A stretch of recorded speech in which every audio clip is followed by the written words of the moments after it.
Good morning, Mr. Speaker. Good morning. Mr. Speaker, I rise in this honorable house today to say simply our homeless people deserve shelter, and this government, with the able assistance of the Salvation Army, is doing its part in providing quality transitional housing and support programs for the most vulnerable in our society. Mr. Speaker, as members may recall, in December of last year, I, along with the honorable member from constituency 4, the Minister of Social Development and Seniors, the Honorable Tanae Furbin, had the privilege of announcing the opening of the new accommodation at the Salvation Army Emergency Shelter on North Street in Hamilton. There, I had the chance to tour these two new facilities that help usher a rejuvenation in the partnership between the government and the Salvation Army, not only to ensure that our most vulnerable are protected, but to demonstrate that this government leads by example in the fight for a more equitable society. Today, the two new buildings, now under Salvation Army management, are suitable for housing 14 persons in each facility, bringing the total available new beds to 28. Mr. Speaker, this commitment to support not only the Salvation Army but other charitable organizations as well should and must transcend partisan politics. Mr. Speaker, this initiative actually commenced in 2019 upon my first meeting with the former divisional commander, Major Sandra Stokes. In this meeting, it was detailed that the shelter on North Street was in need of urgent repairs and upgrades. At that time, it was acknowledged that successive governments have not always supported the work of the Army, both financially and with repairs to the site. I hope all can admit this had to be changed. Thus, in October 2019, civil engineers within the ministry carried out a structural assessment of the buildings and agreed that only a few needed to be demolished and replaced, while others required some upgrading. Mr. Speaker, the first phase of refurbishment of this project was spearheaded by two local philanthropists, Mr. Jim Butterfield and Mr. Kirk Kitson, who, through their effort and contribution, this worthy cause made those works possible. The government of Bermuda, through the Bermuda Housing Corporation, engaged in a public-private partnership with the aforementioned philanthropists to rehabilitate and refurbish the shelter buildings. It was agreed that the government would match the funding that was raised by them to upgrade the facility. Therefore, Mr. Speaker, in April 2020, a $1 million grant was allocated for the upgrading of the Salvation Army shelter in 2020-21 budget, whilst the total estimated price for this project was $1,912,000. Mr. Speaker, a methodical approach was undertaken to repair the salvageable buildings one at a time, while the buildings that were beyond repair were to be demolished.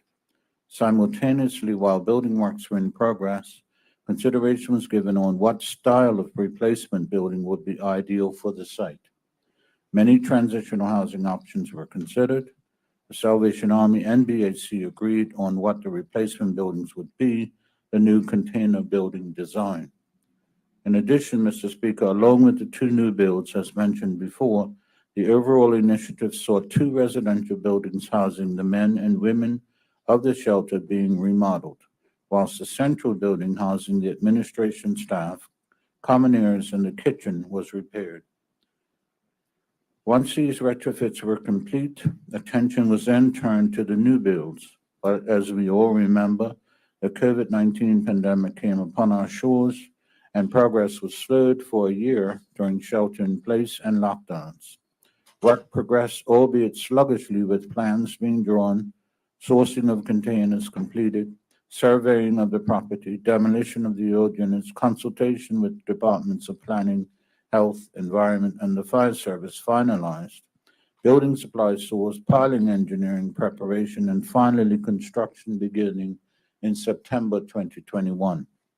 Mr. Speaker, with the completion of the project in December 2022, the total amount the government actually committed for this initiative was $1,820,000 over the 3-year period. Yes, over budget, and this is attributed to the material rate increases of 50 to 150% in 2021-22 and greater than 150% in early 2022. The specific breakdown of costs are as follows. Labor and engineering, $636,960.17. Pile foundations, $551,580.75.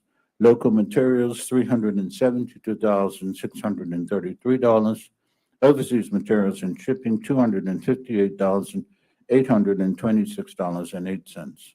Mr. Speaker, the myriad of challenges that were encountered over the course of the project that derived from COVID and global supply chain included increased costs for paint, steel, lumber, plumbing, electrical, door hardware, adhesives, etc. Delivery times were stretched beyond anticipation due to the high demand for materials. Additionally, local labor resources were already stretched as contractors were busy on various sites throughout the island. However, Mr. Speaker, through all of this, our commitment remains steadfast in ensuring that our most vulnerable are protected by providing quality transitional housing and support programs for our people. So yes, Mr. Speaker, while the project was completed late and over budget as explained, but it is still a cause for celebration. The work is done to an outstanding quality and raises the bar for the way we cater to those in need of shelter. I am particularly delighted that we have been able to deliver on our commitment to the Salvation Army and those in need. Finally, Mr. Speaker, I'd like to thank all those involved in the construction of this project, but particularly BHC Project Manager, Mr. Keno Furbert Jacobs, for all the work he has done on this project over the last 3 years, from researching the replacement buildings, securing planning approvals, organizing the bidding for the work, managing contractors, dealing with supply chain issues, and all the other things that crop up during a project such as this. Mr. Speaker, we have set the standard for the type of cooperation that should exist between the Salvation Army and the government of Bermuda, which every government going forward should honor. Thank you, Mr. Speaker. Thank you, Minister.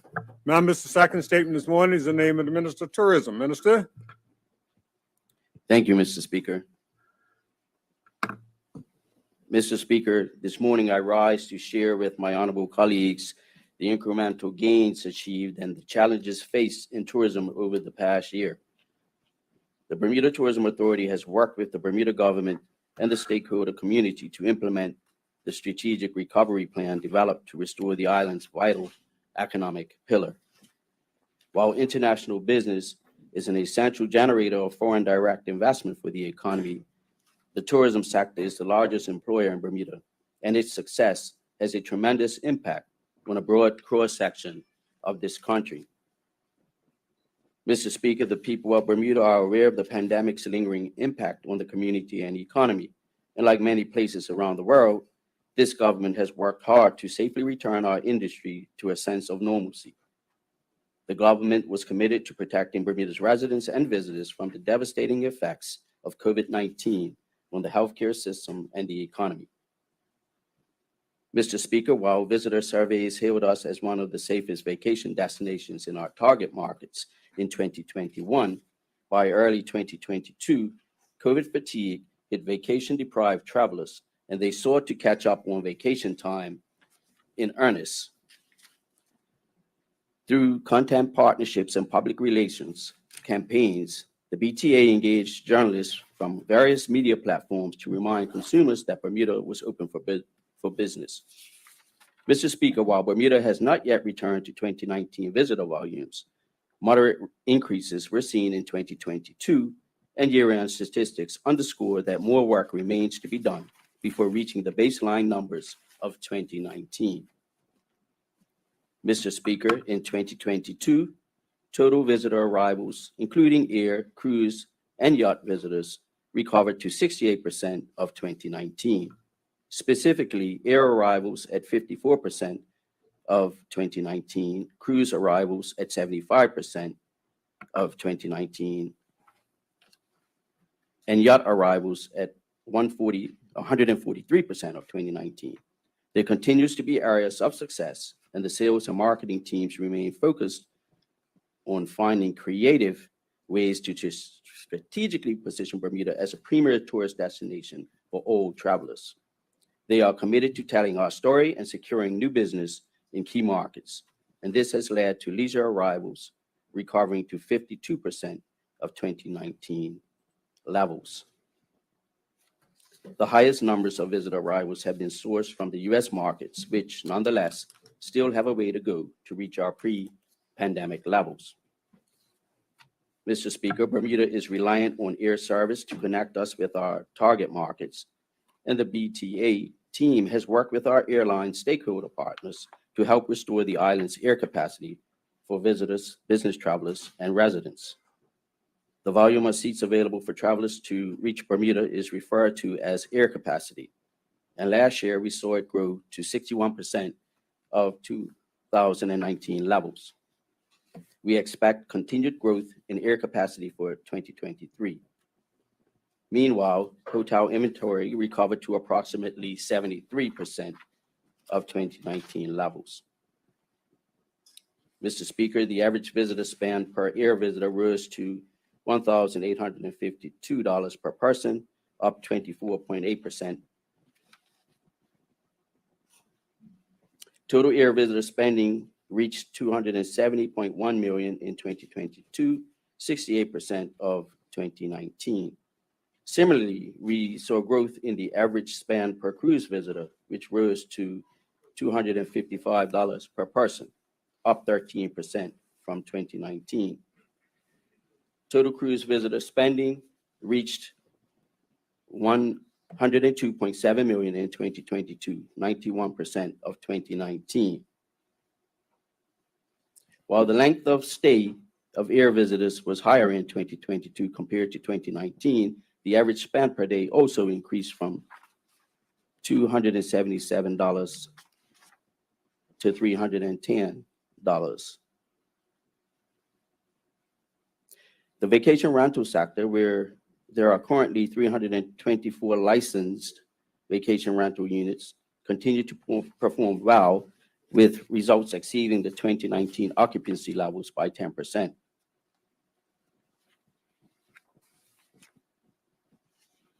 Mr. Speaker, as the island's destination meeting organization, the BTA is committed to driving short, medium, and long-term growth through targeted marketing and comprehensive sales strategies in key cities.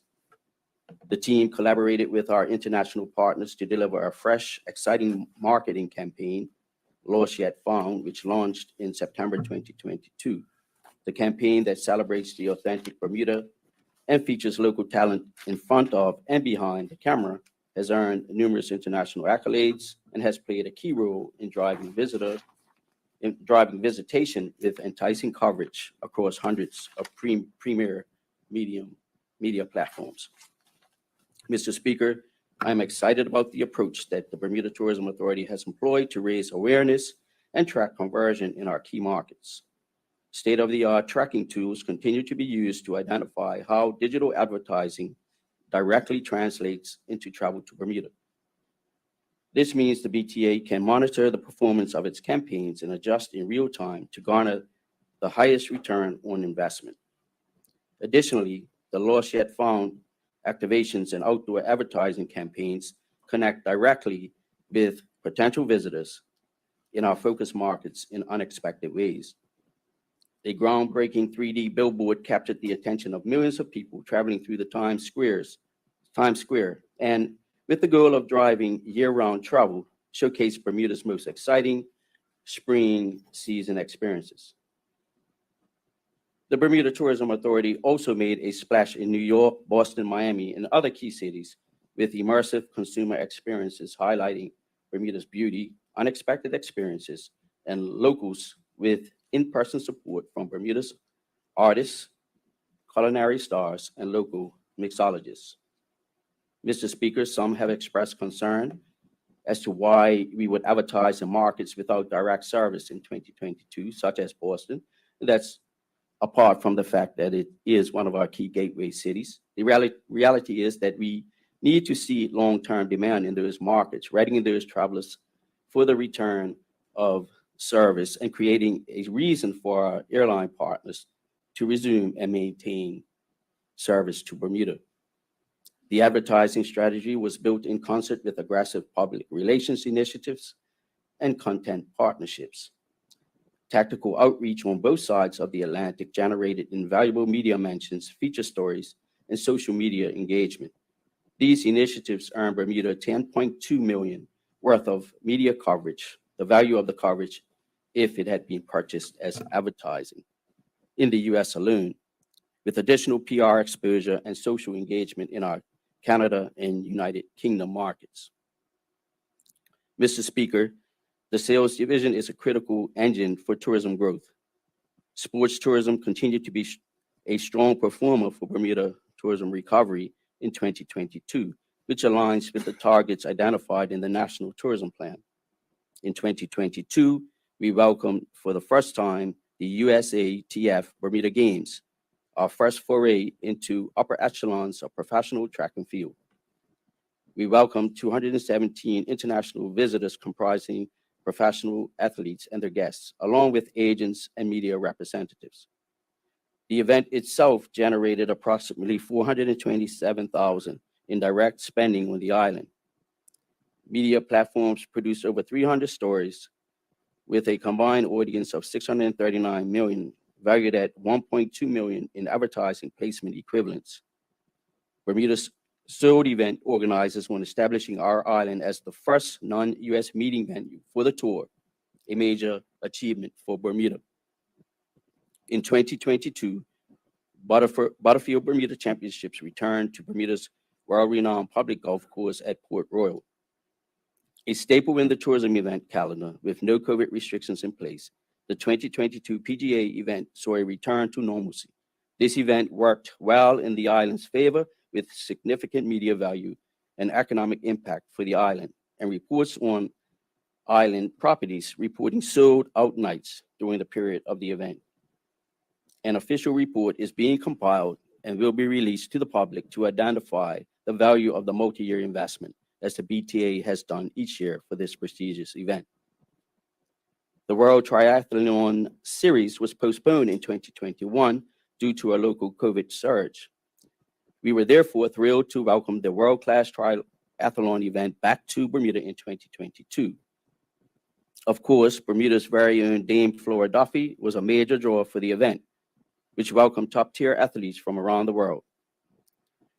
The streets were lined with throngs of visitors and locals who were jubilantly cheering for the competitors in this high adrenaline experience. The triathlon event again served as a platform to showcase our island to the world with major international coverage, amplifying the efforts of the BTA and the local organizing committee. Mr. Speaker, the number of Bermuda-bound yachts exceeded figures from the past few years. The restoration of this segment can be partially attributed to the welcome return of sailing competitions, including the long-standing Newport to Bermuda race. The island should hail the growth of the island's super yacht category in 2022, which increased super yacht calls by 84% and injected a much-needed boost to the economy, driving past 2021 performance by 147%, with $3.4 million in the economic impact for Bermuda. We predict continued growth in this segment for 2023 as our teams have enlisted international and local partnerships to lure the jet-setting crowd for super yacht travel to Bermuda. Bermuda's maritime heritage was on display for the SailGP event in the spring, supported by on-island experiences such as the SailGP Street Festival that enhanced the on-island experience for the Pinnacle event.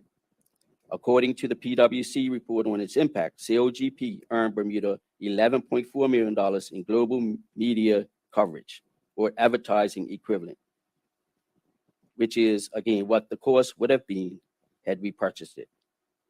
We look forward to its return in 2024. Bermuda welcomed the Clipper round the world race sailors to its shores as the host port. This event attracted incredible media coverage of the GoToBermuda.com crew, which earned a top spot in the competition on the Bermuda-bound leg of the race.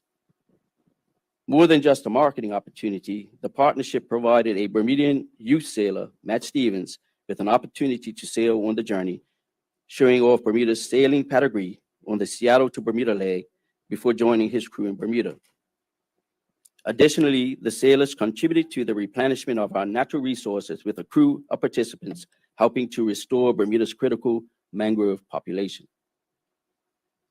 Mr. Speaker, the Forbes Under 30 residency at the Hamilton Princess was another standout success story, a contingent of young entrepreneurs whose game-changing impact in their various fields elevated them to the prestigious Forbes listing, landed in Bermuda for a 30-day residency at the Hamilton Princess. Their stay helped boost our numbers for February 2022 and provided additional business for tourism vendors and attractions. The BTA worked with the Bermuda Economic Development Corporation and other local entrepreneur hubs to connect local entrepreneurs with volunteers from the Forbes cohort. Each week, the BTA hosted a networking session for the locals and their Forbes Under 30 mentors to help grow their businesses and refine their strategies throughout the month-long initiative. To broaden participation in this initiative, it was not exclusive to local entrepreneurs under the age of 30, with many participants over 30 years old. Mr. Speaker, while the marketing and sales division are vital drivers of our visitor arrivals, we rely heavily on the quality of hospitality standards to help ensure a positive Bermuda experience and increase the likelihood of our visitors recommending the island to others and becoming repeat visitors themselves. Throughout 2022, the Tourism Standards and Training Division worked on the development of a new tourism service standards accreditation, Anchor Bermuda, and a learning management system, BTA Plus. The team at the BTA collaborated with education, training, and service providers to create a portal for users to enhance their professional skill set and deliver improved service levels in Bermuda. I encourage the community to explore exciting professional development opportunities for tourism veterans and those looking to make their entry into the industry. They can sign up for BTA Plus on the Go to Bermuda corporate website. Mr. Speaker, exit surveys show what many of us already knew. Visitors to Bermuda are looking for a range of experiences whilst on island. We know that some of the experiences on offer have historically waned in the winter and early spring months. The BTA is charged with broadening and improving visitor experiences that help increase visitor on island span, reduce seasonality, and promote Bermuda's cultural capital.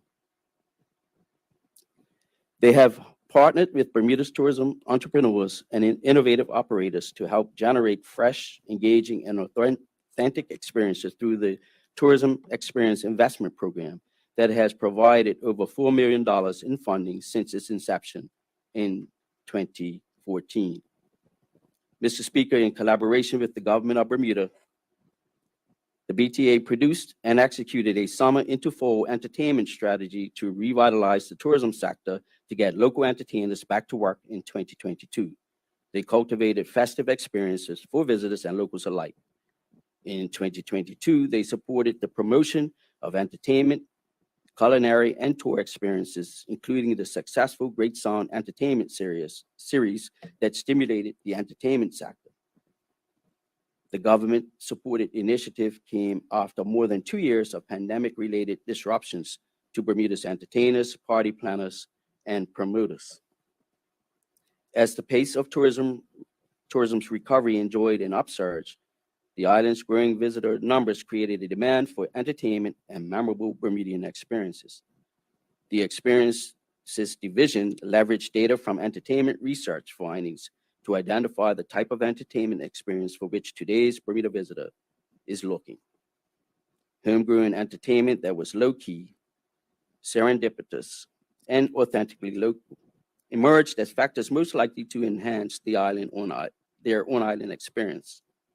The team partnered with local promoters and venues to help promote weekly live performances at outdoor locations, local bars, restaurants, and on-the-water experiences. Additionally, the BTA supported expansion of the City of Hamilton busking program. The series delivered many musical experiences for visitors and locals. Highlights of the series included the inaugural Bermuda Swizzle and Seafood Festivals, which fused Bermuda's food and cocktail culture with live performances. Mr. Speaker, the tourism sector has faced an array of challenges ranging from limited air capacity, the lack of major convention facility, and reduced hotel inventory. The BTA has worked tirelessly alongside the Ministry of Transport, Bermuda's Airport Authority, and Skyport to strengthen relationships with airline partners, and continues to work to rebuild airline schedules to drive demand and more capacity. Hotel inventory, group sales growth, accommodation costs, and air capacity are interconnected, and the return of local hotel inventory is likely to influence the airline carrier scheduled flights to Bermuda. Mr. Speaker, 2022 saw increased cruise business that began to close the gap on pre-pandemic call volumes. As you would have heard from my honorable colleague in the Ministry of Transport, this year we are expecting to see unprecedented numbers of cruise arrivals year-round in 2023, which is fantastic news for Bermuda, as well as the business operators who depend on the revenue generated from cruise travel. Current projections for 2023 show approximately 622,000 cruise visitors and 216 calls compared to the previous record high, or would still be the record in 2019 of 535,000 passengers and 181 calls. Mr. Speaker, I would like to acknowledge that in the past 9 months, the BTA, in spite of us still having a ways to go, demonstrated impressive performance with swift organizational restructuring, the launch of the Lost Yet Found campaign, and a solid forward momentum led upon a data-driven strategy targeting growth in our key markets. The team is energized and producing results. The BTA has strengthened stakeholder partnerships, resurrected the tourism summit, and have returned to stability following a tumultuous time in global tourism. Mr. Speaker, in closing, allow me to acknowledge the leadership team of the Bermuda Tourism Authority for their dedicated service to the country in spite of the challenges outlined previously. They led a restructuring of the organization, ensured a qualified team was in place to execute the strategic recovery plan. They have been supported by a core of talented and committed men and women who have employed innovative marketing, delivered strong sports sales performance, worked to support tourism stakeholders, and introduced new and exciting events to the tourism calendar. Similarly, I would like to acknowledge the constellation of tourism partners whose work in Bermuda and abroad has shored up our ability to stimulate visitation and deliver the phenomenal hospitality for which Bermuda is so well known. Thank you, Mr. Speaker. Thank you, Minister. Members, the next statement this morning is in the name of the Minister of Education. Minister, would you like to present your statement? Thank you, Mr. Speaker. Mr. Speaker, today I rise to update this House and the listening public on essential but difficult decisions that have been made to advance the government's commitment to reforming the Bermuda public education system. Mr. Speaker, as you and members of the listening public are aware, the government's education reform mandate involves restructuring the Bermuda public school system by phasing out middle schools, introducing signature schools at the senior level, and the creation of parish primary schools, with 1 primary school in each parish and 2 in Pembroke. Mr. Speaker, this ministerial statement will be fundamentally different from those ones I have delivered in the past 36 months. Previous statements have afforded us the opportunity to celebrate milestones and achievements as we progress our education reform agenda.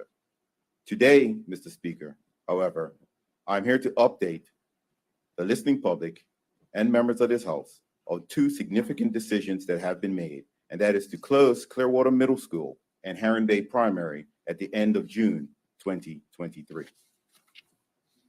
Mr. Speaker, I know that individuals in the respective communities are still processing the information shared with them this week. Much work is required to enact these changes, but essentially, that is, all of Bermuda is informed of the factors that have been considered as rationale for the decision to close these 2 schools. Mr. Speaker, let me take each school in turn. For Clearwater Middle School, enrollment is low, and over time will continue to decline. As of February 1st, Clearwater had 71 students compared to the average of 225 students in our other middle schools. There is ample space at our other middle schools to accommodate the students of Clearwater. And as Clearwater has been earmarked as the site of a signature school, it is more practical to address the infrastructure issues with an empty school. For Heron Bay Primary, again, enrollment is low. And as of February 1, Heron Bay had a total of 59 students enrolled. There's ample space to accommodate students in other primary schools. We are currently considering options of expanding our alternative programs to include girls. And currently, Heron Bay campus already houses only one alternative education program. Mr. Speaker, this decision will be difficult for many, and we know that there will be questions and concerns. This week, I and others from the Ministry and Department of Education met with key stakeholders.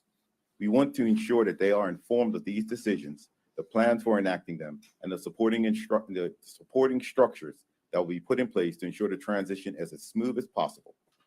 The transition plan focuses on student enrollment, transition, and integration into other schools, uniforms, transportation, staffing options for permanent staff, work permit holders, and yearly contract workers, and importantly, the process for students, parents, and staff engagement as the decisions will be enacted over the coming months.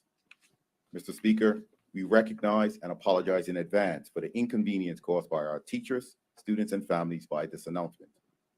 With regard to each student and staff transitions, the Commissioner of Education and her department colleagues will engage in personalized one-on-one processes with each permanent staff member to hear their preferences regarding their redeployment. Rest assured, we have sufficient positions within the Bermuda Public School System to accommodate all permanent Clearwater Middle School and Heron Bay primary staff, and there are enough spaces to accommodate all students in other schools. Mr. Speaker, we know that Clearwater and Heron Bay are unique school communities and important to the larger St. David's and Southampton communities. Losing a significant fixture in each of these communities will be difficult. Through our History and Legacy Committee, we will ensure the memories of Clearwater Middle School and Heron Bay Primary are cherished and their histories and legacy are recognized and honored. Mr. Speaker, I reiterate, we commit to provide regular updates to those impacted and commit to being available to answer any questions that may arise through our various communication channels. Mr. Speaker, this week has been a difficult one for our Clearwater Middle School and Heron Bay primary families. We appreciate their support and understanding as we navigate this transition while we undergo the process as part of our commitment to transforming education in Bermuda. Thank you, Mr. Speaker. Thank you, Minister. Members, that brings us to a close of statements for today. We'll now move on. Reports of committees. There are none. Question period. Question period. Members, we don't have any written questions this morning, so all the questions today will come from the statements. And Minister Works, you have no questions this morning. So we move on to Minister of Tourism, and I'll start the clock now. Minister of Tourism, excuse me, you have a question from MP Pearman. MP Pearman? Thank you, Mr. Speaker, and thank you, Honorable Minister. Minister, in your statement provided to the House today, at the bottom of page 7, you identified 3 hurdles that you're facing. One of them being airlift, and the second being the absence of a convention center, and then you had a third. Could you please inform this Honorable House greater details of how and what's being done in terms of the struggling airlift and indeed the convention center, and what plans you have afoot to get an active convention center on the island?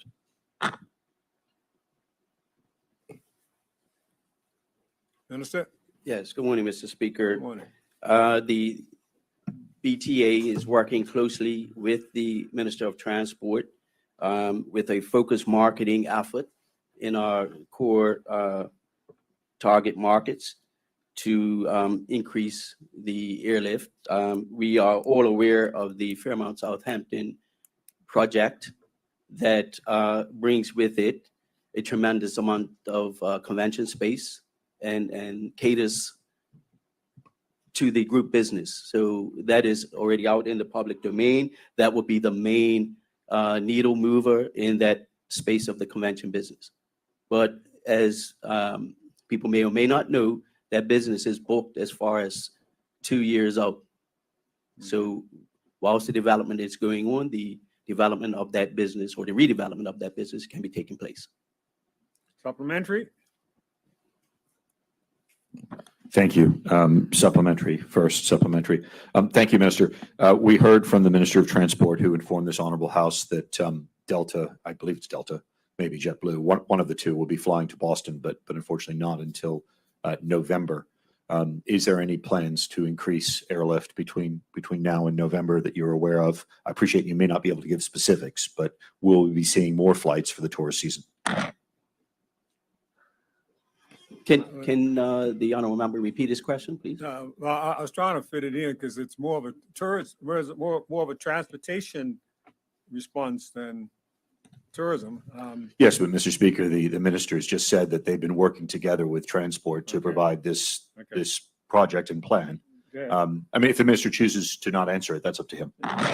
His comment lets you into it then if they have been working with transport, so, yes. What I mean by working together, Mr. Speaker, is that the marketing efforts will be focused more so than in the past in those areas that we need to improve airlift. So that is in conjunction with the efforts of the Ministry of Transport in meeting with airline carriers in those markets. So it's not to say that those markets were not covered in the past, but they will get extra special attention in this coming year.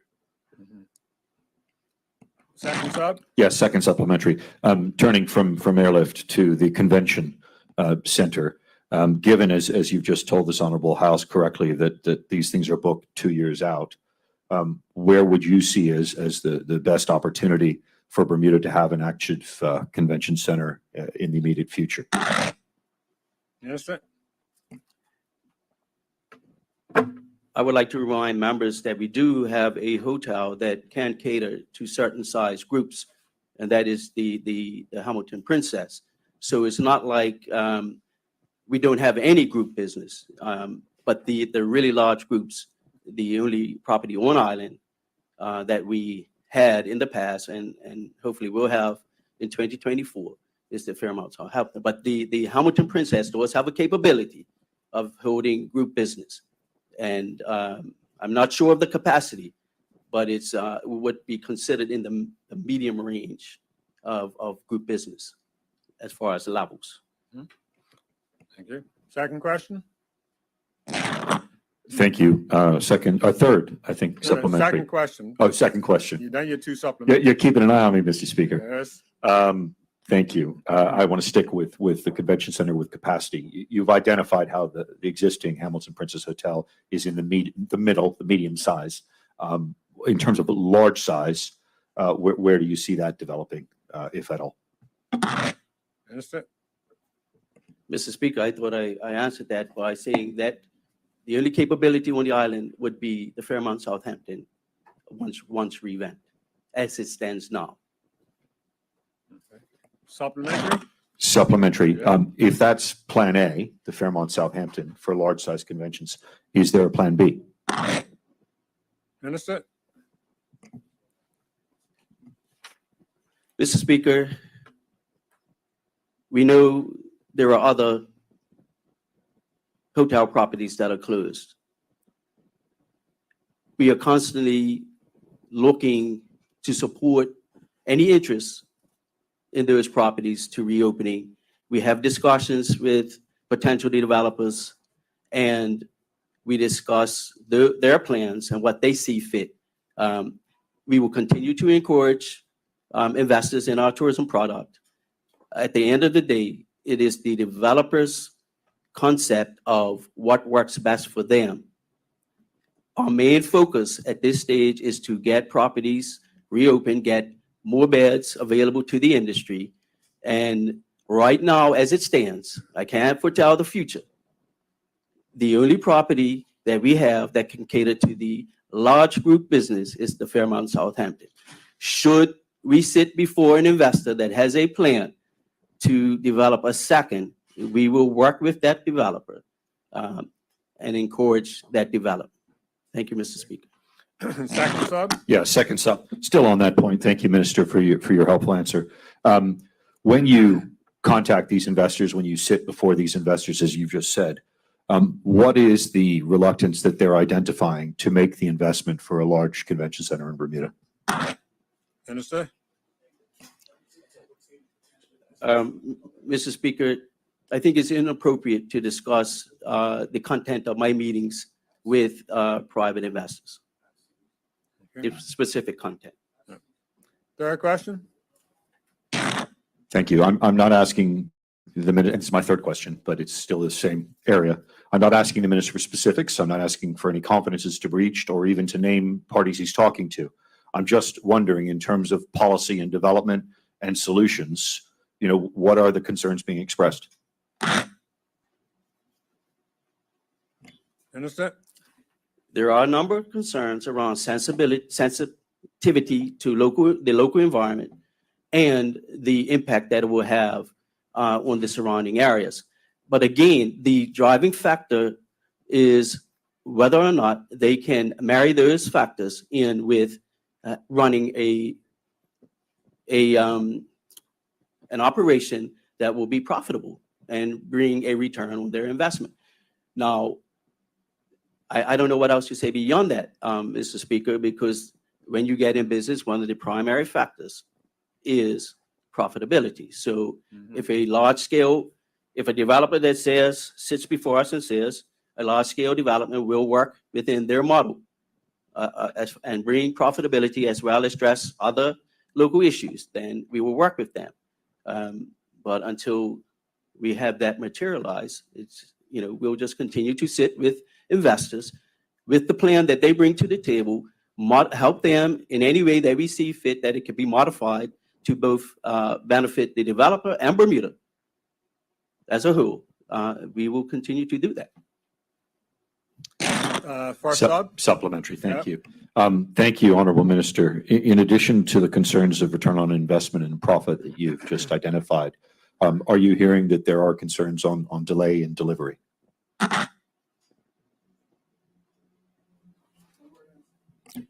We have not received those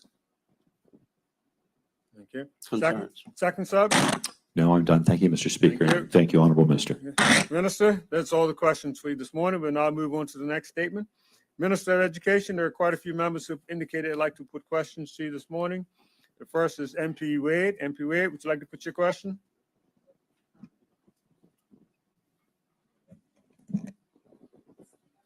MP Wade, MP Wade. Oh, well, No, Simmons Wade, MP Wade. Lady, you are absolutely right. Ladies first. Simmons, Wade, go right ahead. No, Wade, you were called first. okay. All right, sure. I'll revert to the speaker. Thank you, Mr. Speaker. Yes. My first question is, how many students are currently at Heron Bay and Clearwater, Minister? Go.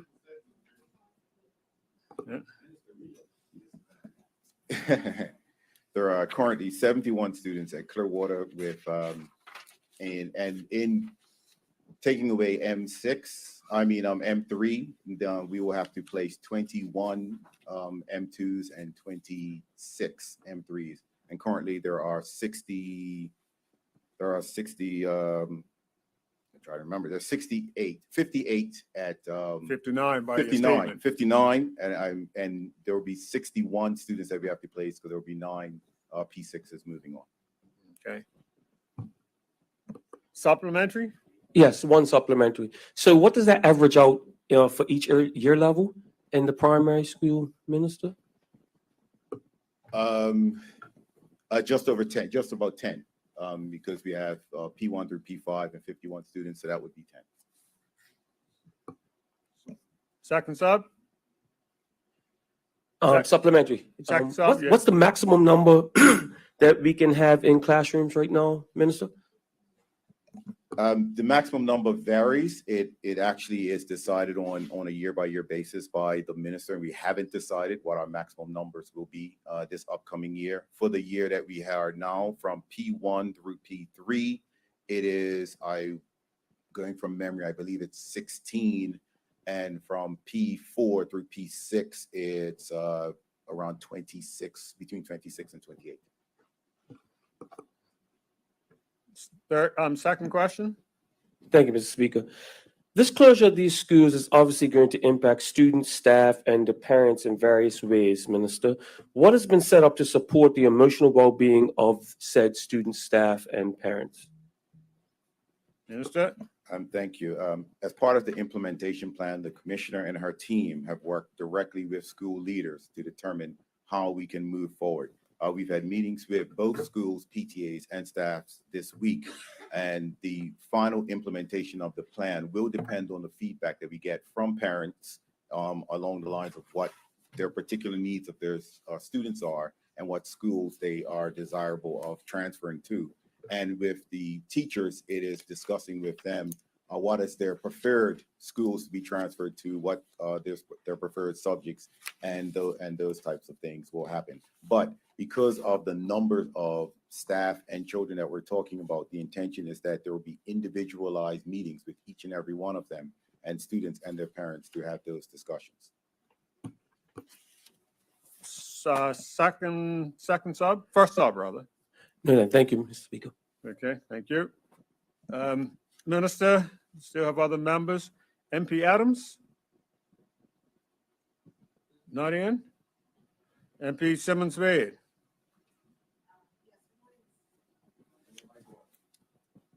Out with the mic.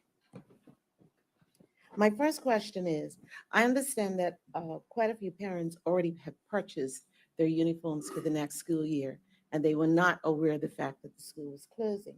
So what is the ministry doing to assist families who have already done that, especially for the parents at the very successful Success Academy?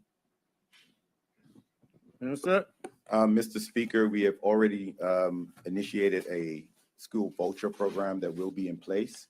The final amounts will not be determined until we have the conversations with the parents and determine exactly where each of the children will land. But the intention is to soften the blow of having to purchase any new uniforms with uniform vouchers. Thank you. Supplementary? No, my second question is, Second question, go ahead. yes, in your statement, you reported that Clearwater site is going to be used for signature schools. Can you elaborate on that and give me some additional information, please? Minister? Yes, Mr. Speaker, in the conversation with the Clearwater staff and parents, it was identified in the statement that it is intended to use Clearwater as a signature school in the East. And so the understanding is that it will be easier for us to do the necessary things that have to be done at the site with it cleared out. And so it, as government, as members would know, as well as the listening public, the government's reform plan was to introduce up to 5 signature schools. And so with the already made announcement that we will be introducing a signature school at Sands Secondary Middle School in September 2024, this is just another movement forward in where the next signature school will be. And the one that we want in the East will happen at Clearwater Middle School, the Clearwater Middle School site. Supplementary? Yes, are there any specific details as to what will be in that particular signature school, if you knew yet? Member, when the other members on the speak, you need to sit down, please. Take your seat. Me. Yes, yes. I do, we do know what is going to be down there. It is, and now you've really got me. I will commit to get that exact, the name of it is, but it will be the school that deals with climate issues as well as social issues.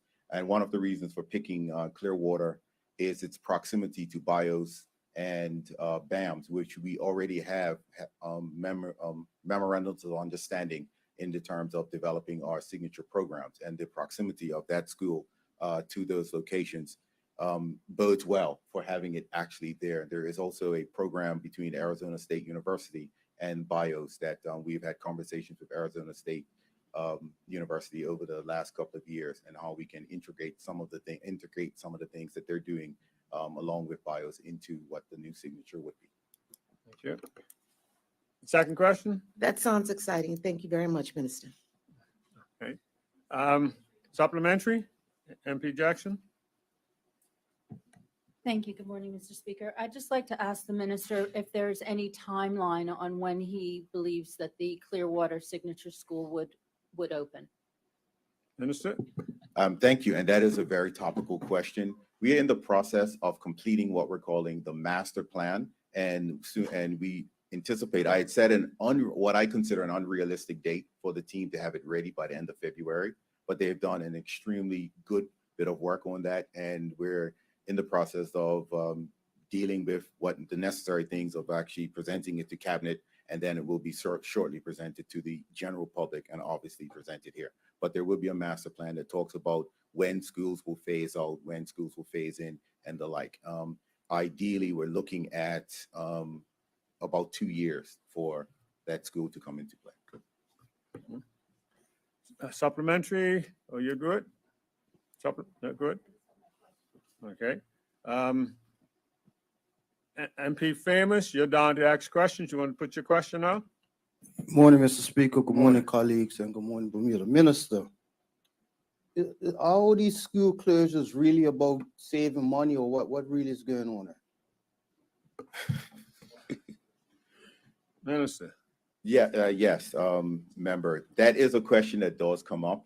As colleagues would know, and we're in budget session, so that's actually quite topical. About 90% of the budget that goes to schools is salary. And so for the regular thought process that closing a school will save money isn't along the lines of what we would traditionally think, as we wouldn't be spending those monies out, because none of these teachers will be made redundant. They will be reintegrated back into the system. But where the savings comes is we are making better use of the funding that we have. So where we would have a case of, at one school, we would have a class of 9 or 10 children per class. In another school, we would have a class of 8 children per class. We can combine those classes to make a normal size class. And now that leaves us with human resources that are able to be put back into the system to fill gaps that we're unable to fill because we simply don't have the funding for it. So this is where we are. This is where the savings comes in. We're able to take what we are spending and spend it much more efficiently and in places where we can assist our children so they can do the things that need to be done within the school system. Supplementary? Yes, Minister, thank you for that. In talking about that, so if we're saving on infrastructure, what is the savings by closing the school? In other words, like cutting out the electricity bill, cutting down? Minister? And that is a good question. So for Clearwater, as I said, about 90% of the money is for staff, and we'll retain the staff. And so a typical electricity bill for Clearwater would be in the region of around $350,000 per year. So other things that we would save on is repairs. Clearwater is an aging facility, and I believe over the last couple of years, we spent maybe close to about just over $1 million in doing little fixes here and there. And so having it emptied would be something that we can definitely move forward with. Just as an example of the necessary expenditure for a school, regardless of the number of students in it, because especially at the middle school level, there is a requirement to provide the middle school curriculum. And so whether there's one person in the class or there's 30 people in the class, you still have to provide a teacher for that. And so Clearwater, if it's 71 students, actually represents a cost to the Bermuda taxpayer of $39,500 per student. Second? Clarification? Oh, you put it as a supplementary to him. You can do a supplementary. You can do a supplementary over his Either question one. to. I just wanted to ask, did the minister say that at Clearwater, 90% of the staff would be retained there? And thank you for that point for clarification. What I did say is all permanent staff will be retained, but there will be discussions as the public system operates. Persons on work permits that are expiring, they can apply for positions. And if there is not a Bermudian, then they will, typically that position is reallocated to them. And so all teachers that are on permanent contracts will be retained. Teachers who may have expiring work permits this academic year will be invited to apply for positions, and they will be processed the same way they're normally processed from year to year. We also have other staff that are on year-to-year contracts because of the type of work that they do, and those staff will be evaluated as they are evaluated on year to year. But all staff that are that have permanent contracts will be retained. You have a supplementary there? Yes, put your supplementary.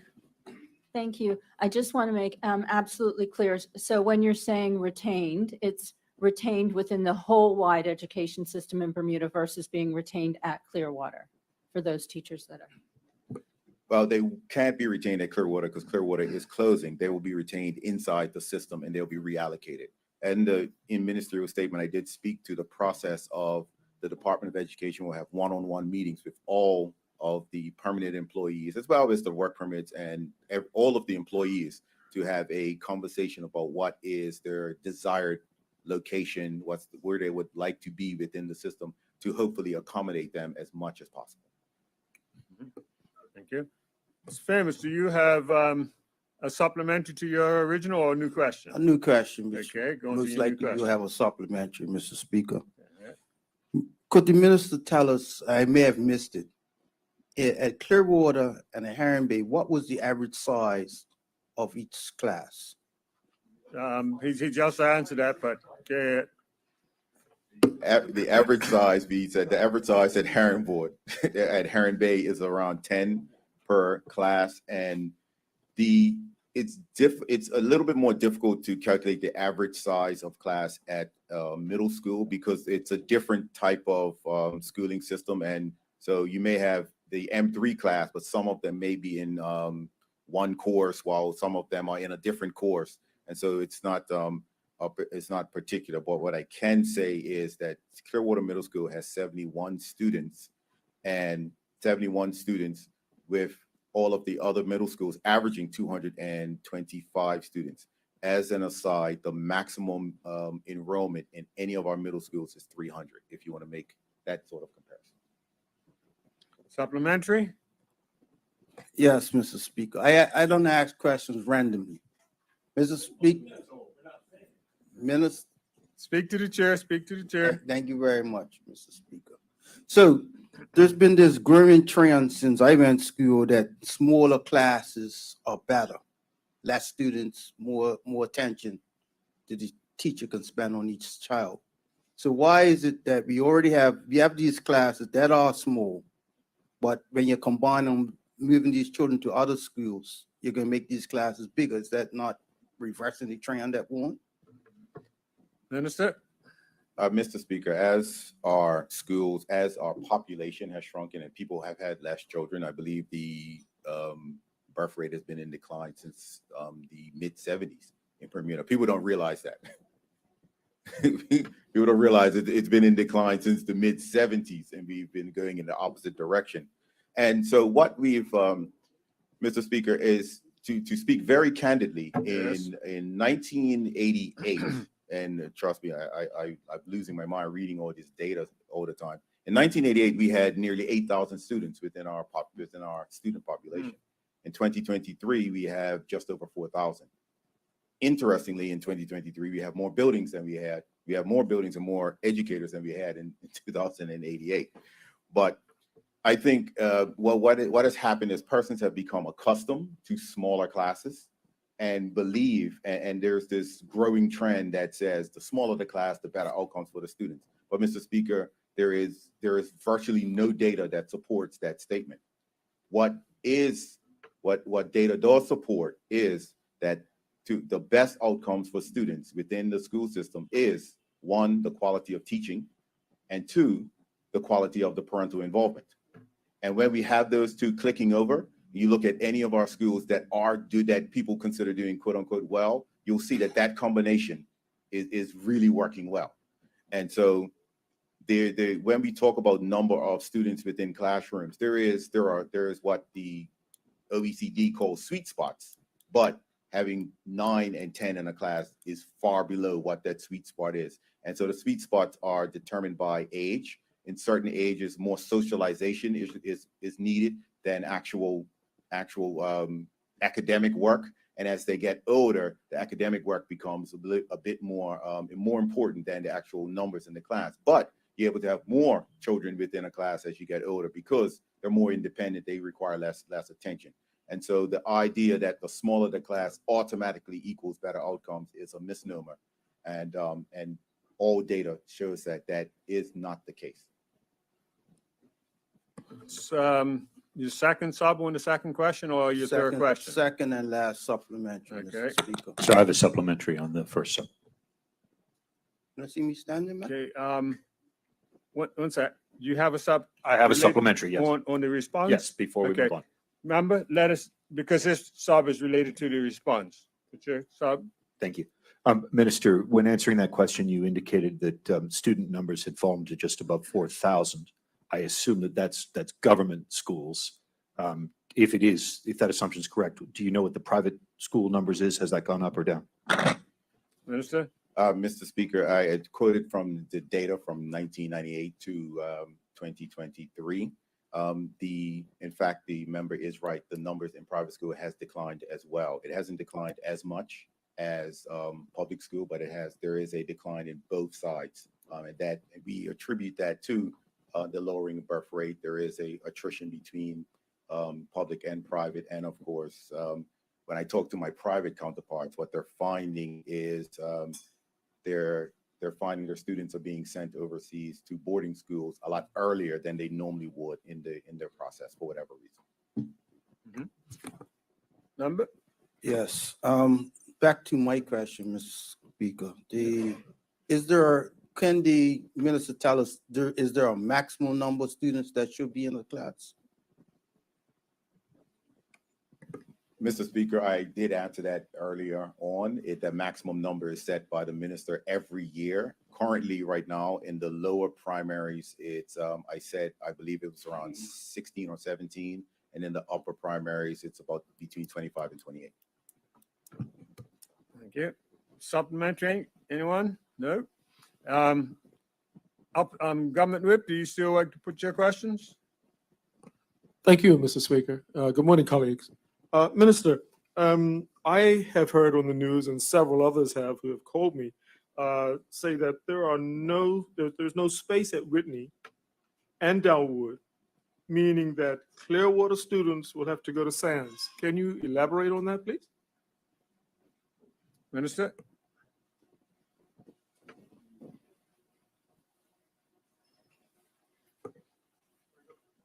Mr. Speaker, could you please repeat the question? Sorry, I was distracted. That happens, I understand. Minister, as I said, I have heard, and several others who have called me, say that there is no space at Whitney and Delwood, meaning that Clearwater students will have to go to Sands. Is that correct? Or can you elaborate?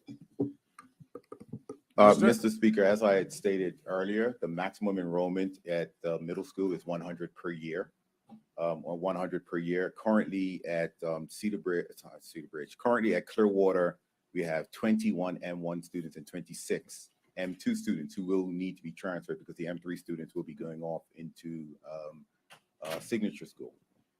At Whitney, currently in M1, there are about 77 M1s and 82 M2s, leaving space there. And at Delwood, both cohorts are actually in the middle 60s. So there's space at both schools to accommodate the children from Clearwater.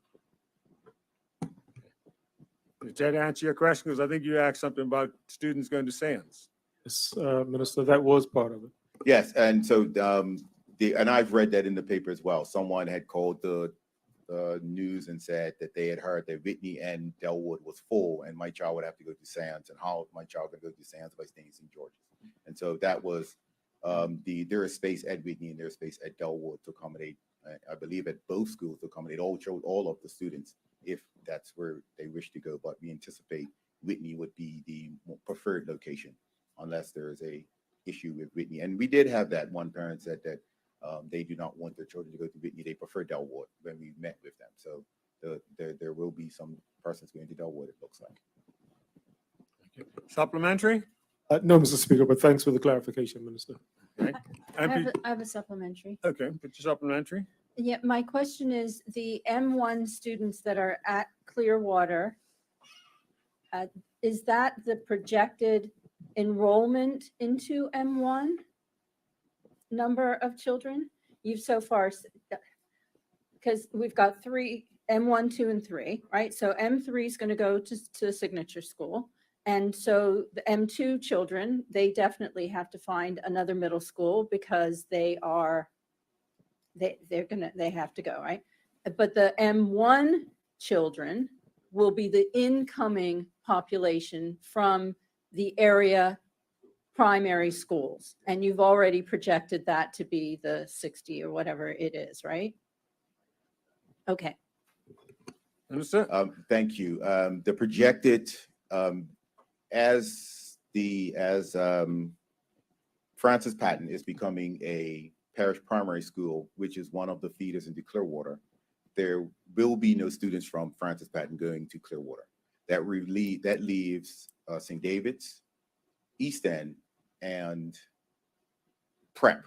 Between St. David's, East End, and Prep, it's in Peace, the total number of P6 students, if my memory serves me correctly, there are 18 at Prep. There are 7 at St. David's and maybe 9 at East End. It's the predicted total of students coming out of the schools in St. George's that will enter into public middle school is estimated to be around 18.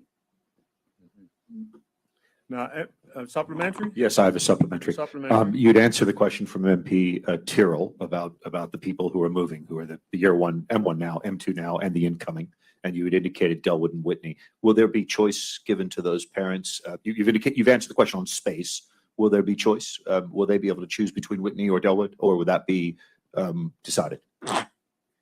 Interestingly, you said that, and that is one of the reasons why someone complained about Sands, because when we met with them, they said they will have a choice between Whitney, Delwood, or Sands if they wanted to go to Sands for whatever reason.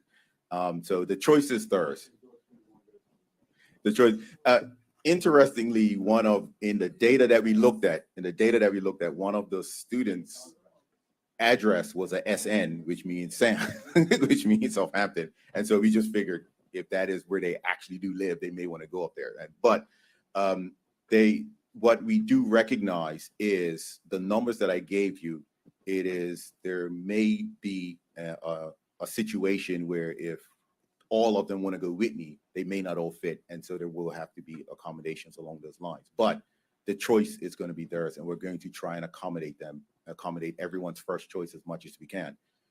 As I said, it was very interesting to listen to a parent say, absolutely not Whitney for my child. I want to go Delwood in the meeting with the parents. So obviously parents who have some idea of what it is their children want or need. I think I have a second sub. Is that correct? Yeah, you have a second. Thank you. So just to that answer and the point you gave about if everybody wanted to go to Whitney, not everybody would necessarily have space and some might have to go to Delwood. So in that sort of circumstance, is a preference or priority going to be given to locational requests? So for example, if someone's in St. David's, are they going to have preference over Whitney than someone who is further west? That is a very good question, and that's something that we'll have to factor into how this happens. We're hoping that we'll have a smooth transition because there are sufficient spaces between the two schools. Some people, there are different reasons. Some people say, I work in town, I'd rather go to Delwood because it's right there. One of the reasons of Clearwater being the way it is a lot of parents from St. George's, particularly the St. George's area, put their children in Whitney and not Clearwater because it's on their travel to town. And so there are lots of reasons around why parents want to make the decisions that they make. But our intent on this is to give them as many options as we can possibly give them. So it's a smoother transition for their children as it is for them. Thank you. MP Jackson, do you still want to put your questions? I know you've asked a lot of supplementaries. Thank Go you. ahead. Mr. Speaker, I'm done. I've asked my question. Oh, okay. Members, Minister, that brings us to an end of questions for statements this morning. We can now move on. congratulatory and/or obituary speeches. Does anyone wish to make a contribution? Let me clear and reset the clock. MP Swan, I see you on your feet. Yes, Would you like to make a contribution at this time? Mr. Speaker, I rise to my feet to send condolences, and I may be associating because I have been away for quite some time. But again, I was talking to one of my dear friends, and we were chuckling about someone. He said, "Hey, you know, it's going." I said, "Going where?" Well, Mr. Speaker, I stand to my feet to give condolences to my dear friend, the late Albert Pioneer Francis from St. George's. And I wish to be associated, Mr. Speaker, because sadly, I didn't know Pioneer had passed.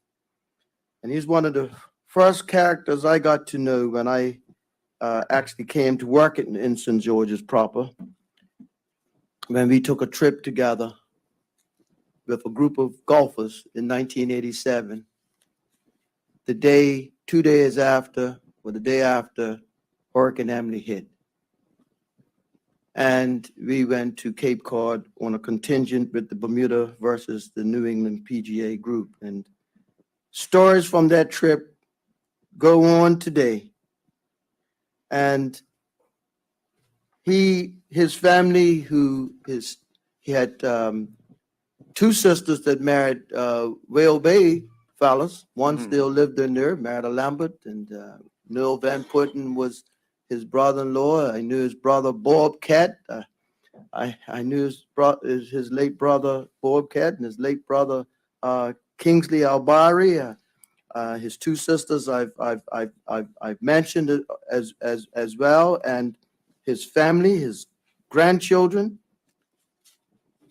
Mr. Speaker, I'm very sad to have learned this way that my good friend Pioneer had passed away when he was St. George's go-to fellow for Trocket, and came with any number of stories, Mr. Speaker.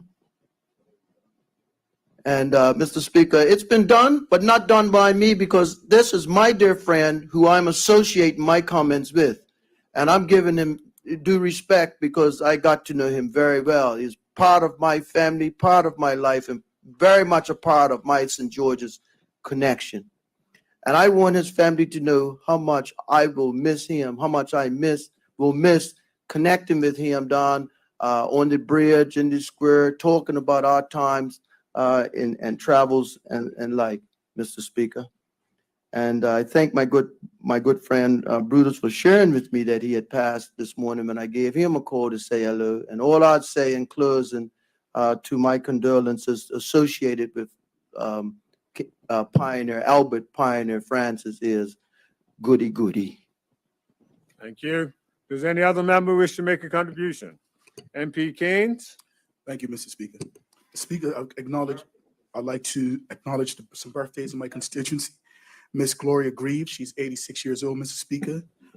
Juliet Spence, she's just celebrated her 65th birthday. Mr. George Hayward, Albert Sodergreen, Elaine Smith, John Hudson, Sandy Tucker Scott, Morris Rogers, Vera Mills, Mr. Speaker, John Hoskins, Rosalie Robinson, Valerie Richmond, Charles Dill, Kejon Goings, Diane Philpott, Eleanor Brown, she's 93 years old, Mr. Speaker, Aquila Simmons, Donna Mae Gomes, Cora Wilson, Danton Schraders, and Derek Wilson. Those are the last 2 weeks' birthdays for constituency number 14. Thank you for allowing me to acknowledge the great people in constituency 14, Mr. Speaker.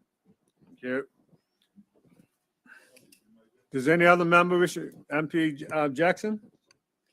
Thank you, Mr. Speaker. I would just like to send condolences to the family of Vernal Davis. He was a great tennis player, great sportsman, and certainly my introduction to Mr. Davis was, and there are members here that would like to be associated, so I'm going to go with the whole House would like to send condolences and our sympathy to the family of Vernal Davis. I first met him when I got married. I happened to have married a tennis player, and so my entire social life was built around weekend tennis tournaments, practicing throughout the week, and very close-knit tennis community at that time, and I believe that the tennis community remains a tight-knit community. But Vernal was always the feature. He had a wonderful personality, and he always had a smile. Very good-natured, and certainly he had his signature style on the tennis court as well. And so he certainly did provide and set himself up as a legacy within the community. One of the pieces about Vernal Davis, and I knew this in my heart when I was reading the article in today's paper, but I noticed that his daughter had made a mention of this as well. And I'd like to just put this out there, that one of Vernal's pieces was that if he had just had the resources, if somebody had just invested in him, that he would have loved to have seen the professional circuit in tennis.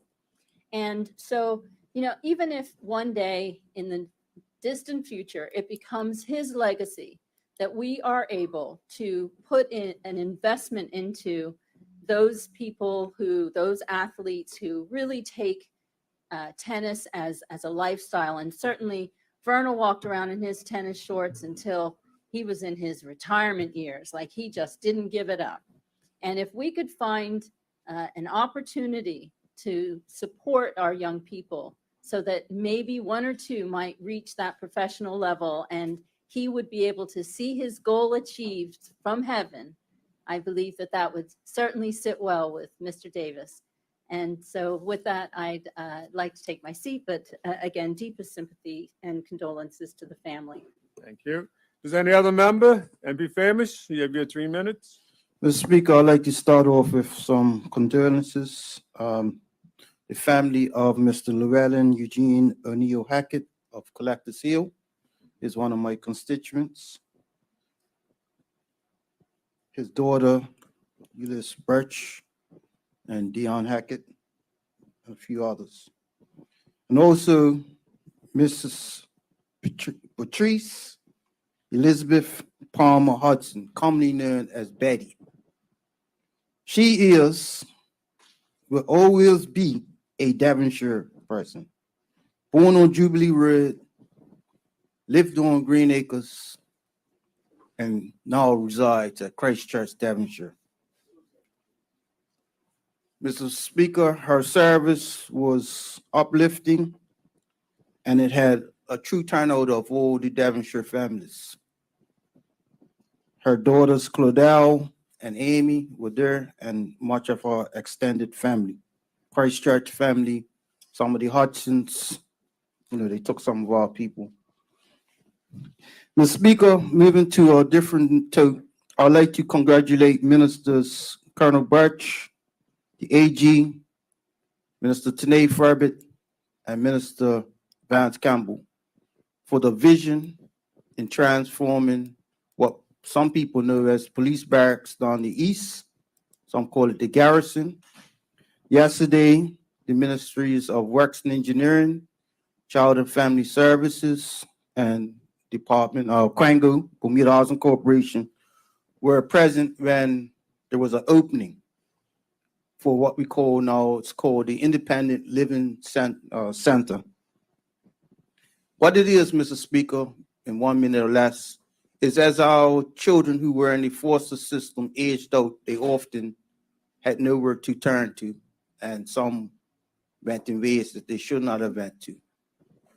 This government in the 2020 pledge to give a home to some of these children.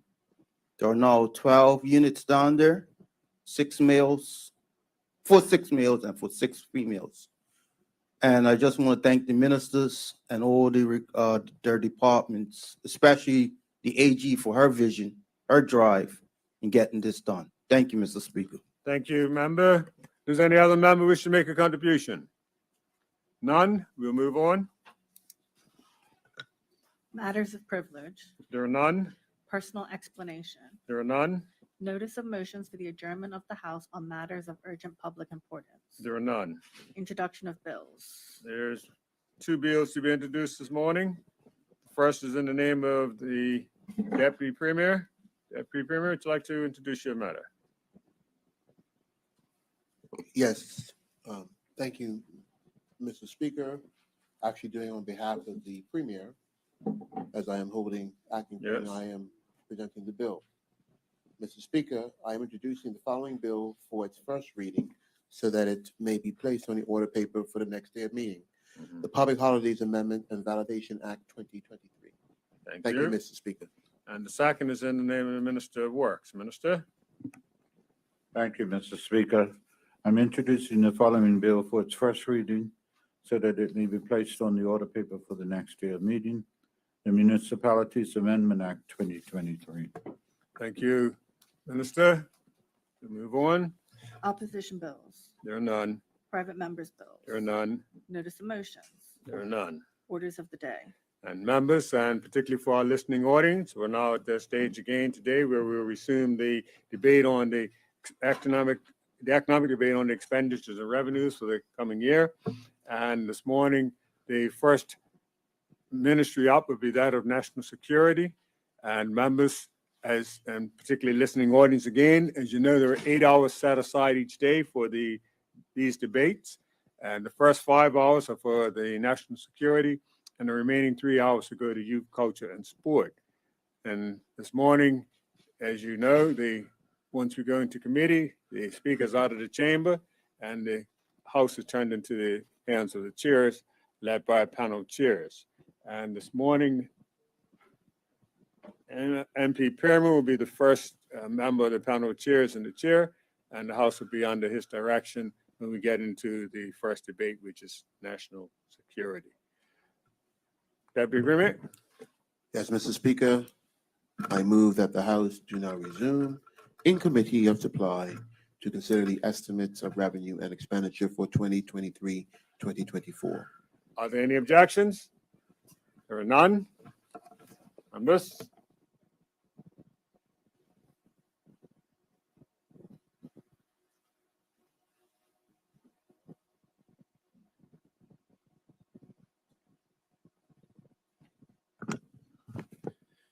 Thank you, honorable members and the listening public. We are now in the Committee of Supply for further consideration of the estimates of revenue and expenditure for the year 2023, 2024. This is the debate on national security, and we will be considering heads 83, 06, 07, 12, 25, and 45, which are all the heads of the Ministry of National Security. The Honorable Minister, Michael Weeks, is the minister in charge. I call upon you to proceed. Minister, you have the floor. It's a 5-hour debate, and it is now 11:25. Thank you, Mr. Chair. Mr. Chair, I move the following heads: 83, Ministry of National Security; 06, Ministry of Defense; 7, Police; 12, Customs; 25, Department of Corrections; and 45, Fire Services be now taken under consideration.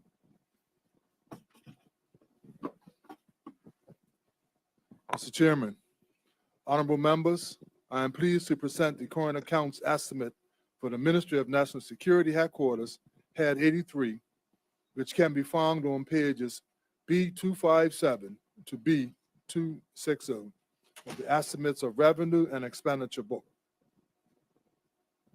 Mr. Chairman, I will briefly discuss the ministry as a whole, followed by information for Head 83, the ministry headquarters, and then in detail for each of the heads under the ministry, namely 06 Defense, 07 Police, Head 12 for Customs, Head 25 for Department of Corrections, and Head 45 for Fire Services. Mr. Chairman, 5 hours have been allocated for this ministry, and I intend to give sufficient time to the opposition to ask questions or seek clarification on the financial year 2023-24 estimates of revenue and expenditure. Our mission, Mr. Chairman, the mission of the Ministry of National Security Headquarters is working together to keep you safe. Mr. Chairman, the mission statements, programs, and budgets within the ministry are aligned with this overriding mission. I will briefly highlight some of the priorities of the ministry for the next financial year before moving to the expenditure overview. Our priorities, Mr. Chairman. Violence and antisocial behavior continues to plague our community. Combating it continues to be a primary focus of this ministry, and the budgets for the departments reflected this focus, and the departments reflect this focus. This includes increased funding for additional officers at Customs and the Coast Guard to tighten our borders, to interdict and deter the importation of weapons and drugs. Increased funding for a refurbished dock scanner to interdict and deter the importation of weapons and drugs. Increased funding for additional officers at the Bermuda Police Service will get criminals off the street and deter criminal activity. Increased funding for the Gang Violence Reduction Team to provide focused programs for at-risk youth to assist those vulnerable youth with better life choices and options other than gangs, violence, and antisocial behavior. Our new island-wide CCTV system, an upgraded CCTV system that will aid in the identification of suspects in the event of criminal activity, serve as a deterrent to potential criminals, and provide increased safety for our community. Mr. Chairman, this government recognizes the major role that information and communication technology plays, both in business and our personal lives. With that dependency comes risk. To mitigate that risk, I will shortly be tabling cybersecurity and cybercrime legislation. I will speak in more detail in these further on in my presentation. Mr. Chairman, I would now draw your attention to page B257 of the estimates book, where you will note that the Ministry of National Security budget for the financial year 2023-2024 is $131,334,000, an increase of $6,621,000, or 5%, which will be discussed in more detail in the individual heads. This increase is mainly owing to the funding of vacant and previously unfunded posts, which will be addressed in the respective departments' budget briefs. Mr. Chairman, page B257 shows a revenue estimate for the ministry of $1,468,000, a $414,000 increase, or 39%, over financial year 2022-2023, which will also be discussed in more detail in the individual heads. Mr. Chairman, page B257 also details the current account expenditure of the departments that make up the overall budget for the ministry by head as follows.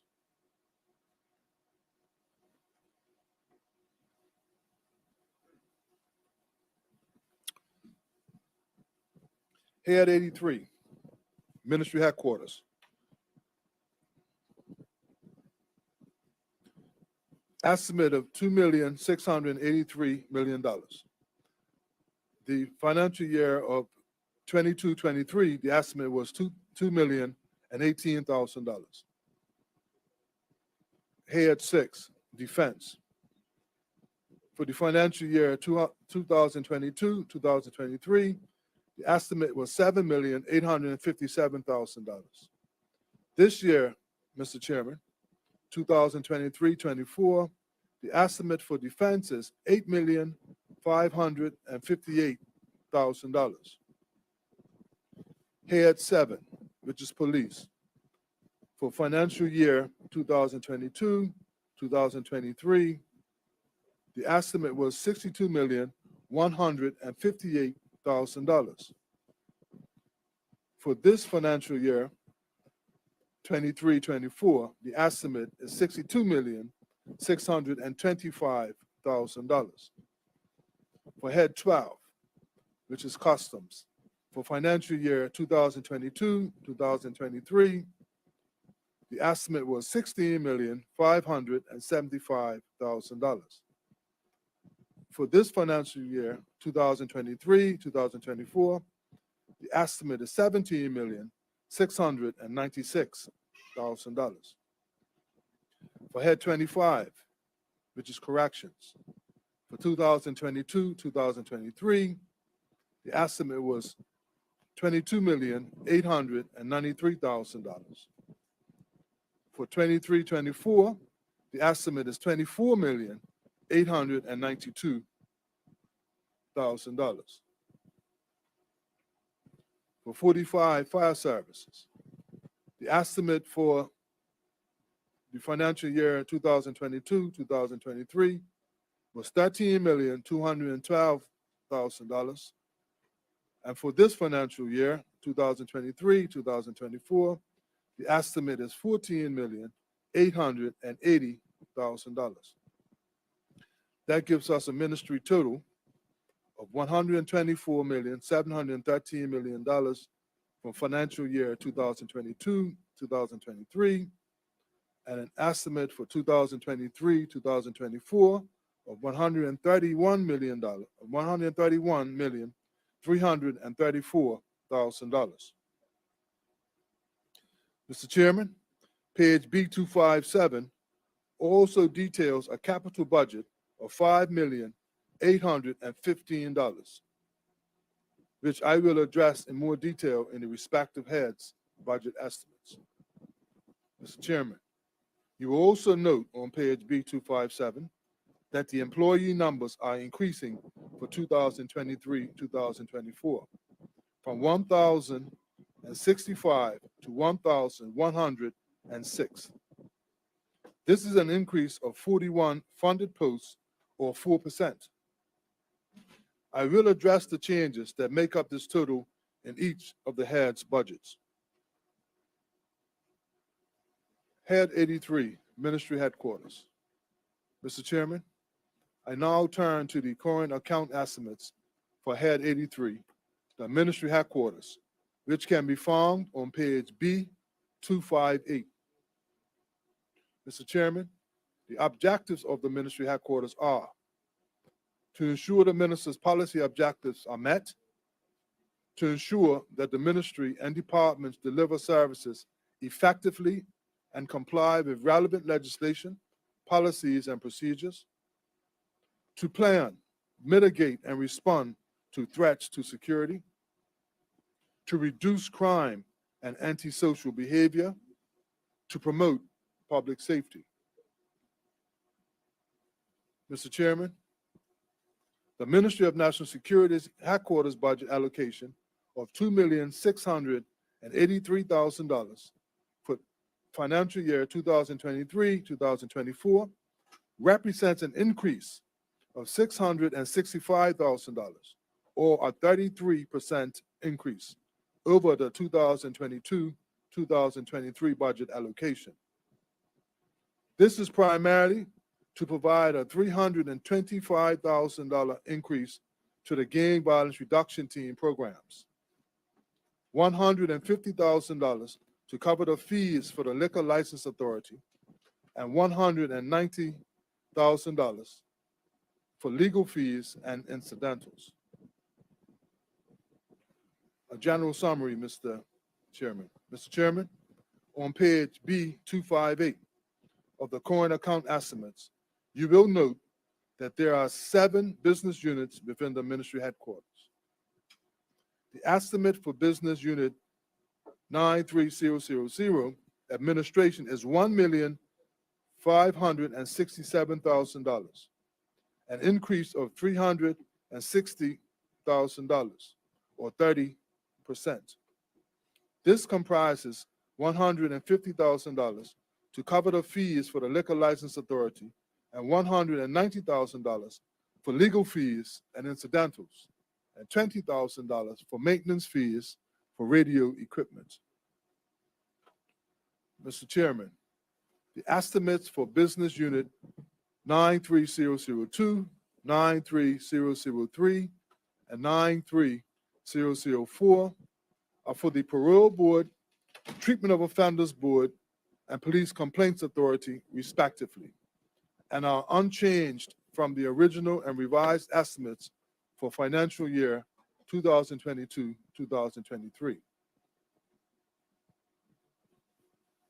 Mr. Chairman, all of the costs that make up the $20,000 associated with 93007 have been included in 93000. Mr. Chairman, Business Unit 93008 relates to the Gang Violence Reduction Program with an estimate for financial year 2023-2024 of $946,000. This represents a $325,000 increase, or 52% increase over financial year 2022-2023, in order for the team to expand programs to tackle the scourge of gang violence in our community by early intervention with at-risk youth. Give me a second, Mr. Chair.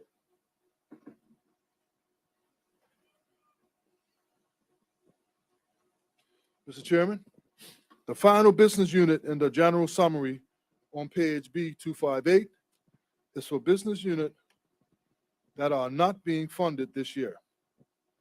This is 93997, the National Health Emergency, which was created for COVID response, including the quarantine hotel costs, which are not anticipated in financial year 2023-2024.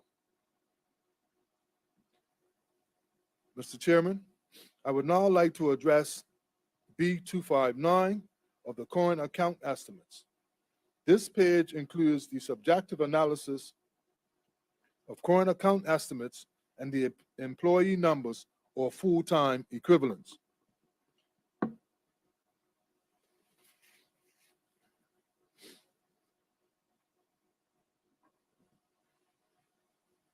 Mr. Chairman, 4 of the object codes see no change in estimates for financial year 2023-2024 over the original budget of 2022-2023, and I will therefore limit my comments to the other 9 that have been changed. Salaries increased by $72,000 or 10% to reflect a regrading of a job description and filling of an administrative post, which was previously held by a temporary employee.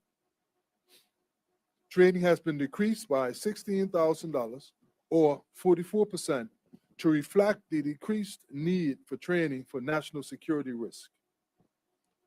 Further decreases are also reflected in travel by $20,000 or 33% as meetings and training continue to take place remotely.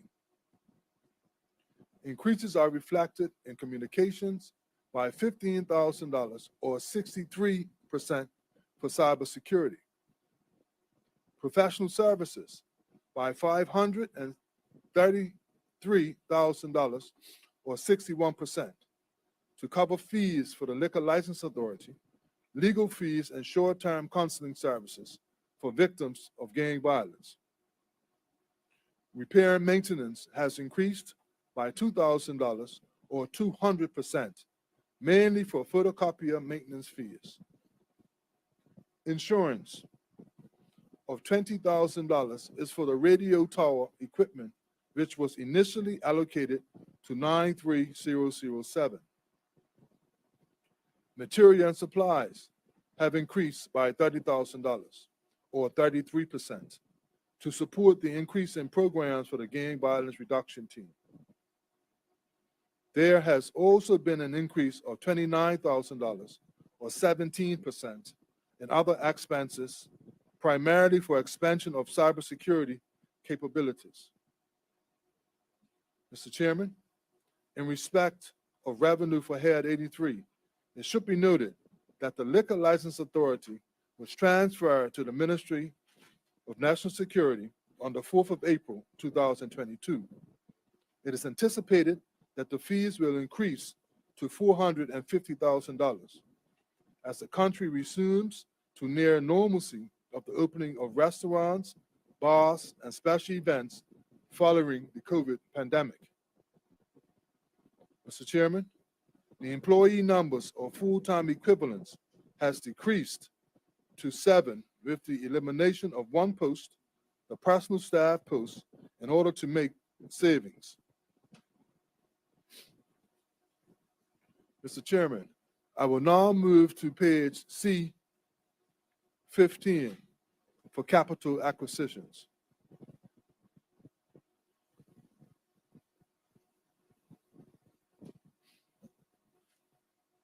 Mr. Chairman, the estimate for 2023-2024 for Ministry of National Security headquarters is $1,310,000, which comprise $13,000 for computer equipment, a carry forward of $1,036,000 for the upgraded island-wide CCTV system that I spoke to earlier, and $261,000 towards the Cybersecurity Incident Response Team program.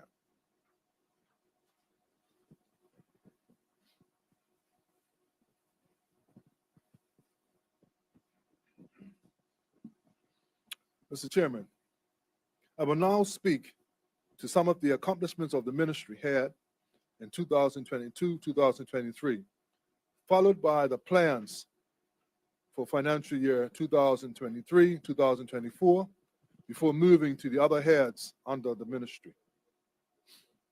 Cybersecurity.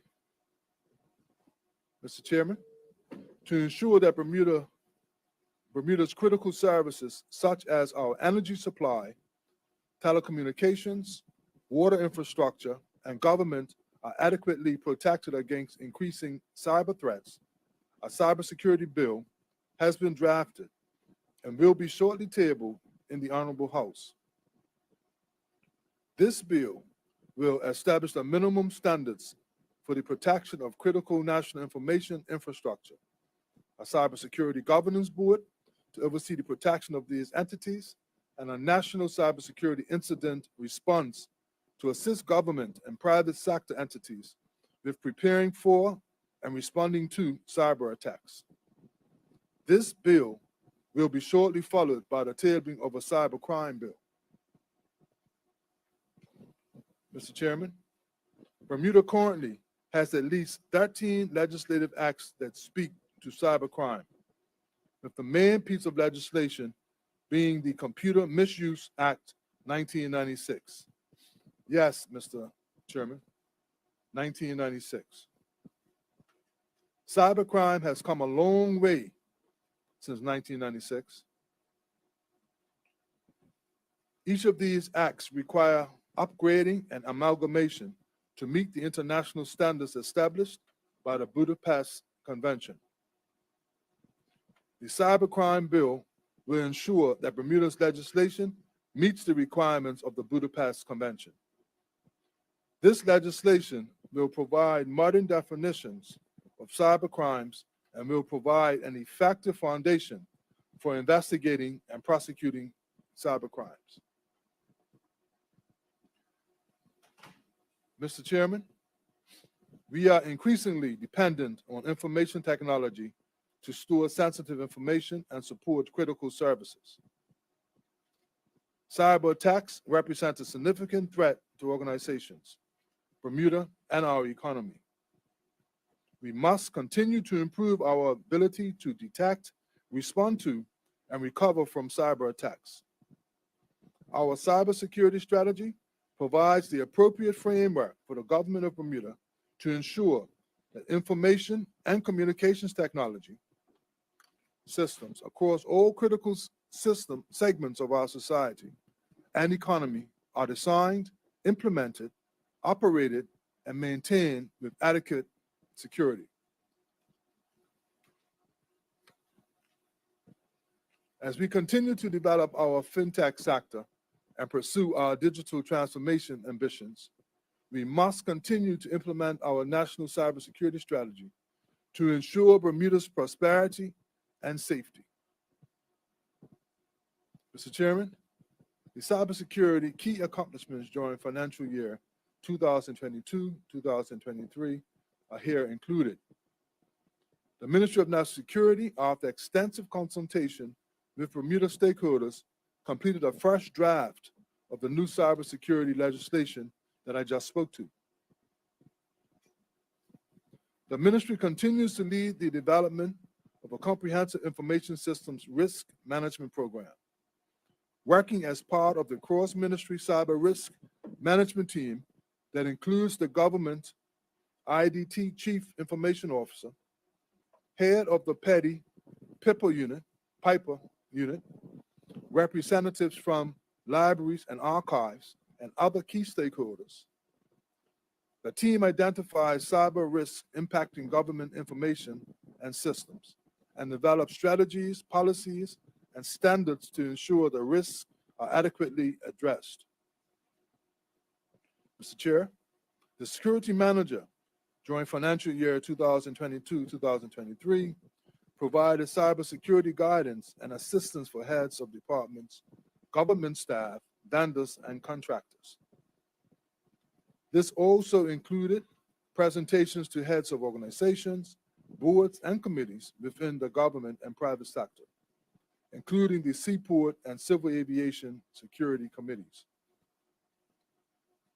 National Security also provided support to government departments for securing their IT systems and information, providing guidance for appropriate planning, design, and documentation to comply with approved policies and standards, and meet security requirements and defined security objectives.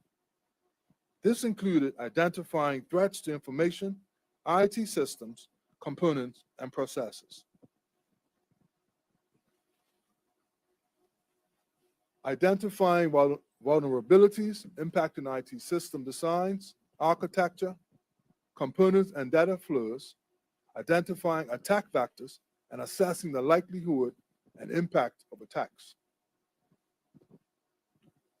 This work included providing recommendations for secure design and appropriate administrative, operational, and technical safeguards to meet security requirements for protecting information and IT systems, and preventing, detecting, responding to, and recovering from cybersecurity incidents. The security manager and representatives from the Bermuda Police Service attended the UK Overseas Territories Cybersecurity Conference in February. The security manager gave a presentation at the conference on cybersecurity program implementation, which included good cybersecurity governance and management practices. The presentation was well received, with many participants indicating that they found the subject matter and guidance to be very valuable. The ministry held a cybersecurity incident response capacity building workshop with the International Telecommunications Union and Bermuda Critical Information Infrastructure organizations that included incident response exercises and training related to best practices. The ministry performed a national cyber risk assessment of Bermuda critical national infrastructure sector entities in collaboration with an independent international team of cybersecurity experts. This assessment included one-on-one meetings with more than 24 Bermuda critical information infrastructure organizations. The results of the assessment are being collated now in a report due by month end and will be used to update the Bermuda cybersecurity strategy and prioritize high-risk areas for protection against cyber threats. Our gang violence reduction team, Mr. Chair. Mr. Chairman, I made a statement to this Honorable House on the 20th of May, 2022, where I advised my honorable colleagues that since taking up the role of Minister of National Security at the beginning of April 2022, addressing violence in our community has been my highest priority. Not more than 48 hours after my appointment, I found myself performing the grim task of offering condolences to two families who were grieving the loss of their young sons to gun violence. On that occasion, I expressed that the issue of gang violence and antisocial behavior is one for all of us to tackle. It has been said before, and it warrants repeating. Eradication of violent crime in Bermuda requires us to work together as a community. We will not police our way out of this.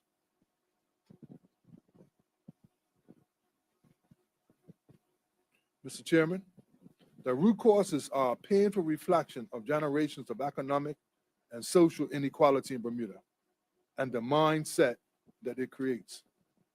This, combined with a number of other factors, including the breakdown of the family unit, lack of or limited education and employment opportunities, make it very difficult to break this cycle and enable meaningful social mobility. However, we can and must address these root causes to stop this cycle of youth turning to gangs. Mr. Chairman, the Ministry Gang Violence Reduction Team, led by Bishop Leroy Bean, has worked tirelessly throughout the year to provide a number of programs, including the Redemption Program, a program aimed to be socially restorative and discourages criminal behavior. The program includes case management services, educational services, and post-training support. The trainees receive a weekly stipend for their work. School outreach. The team continues to focus resources on school outreach. Schools are a primary recruiting space for gangs and antisocial behavior.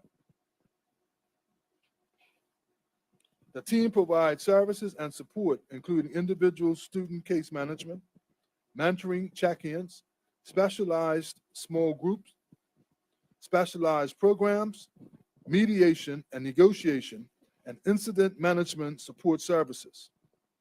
The team also conducts weekly visits to primary and middle schools, daily visits to high schools to be on hand to offer guidance and assist with interventions.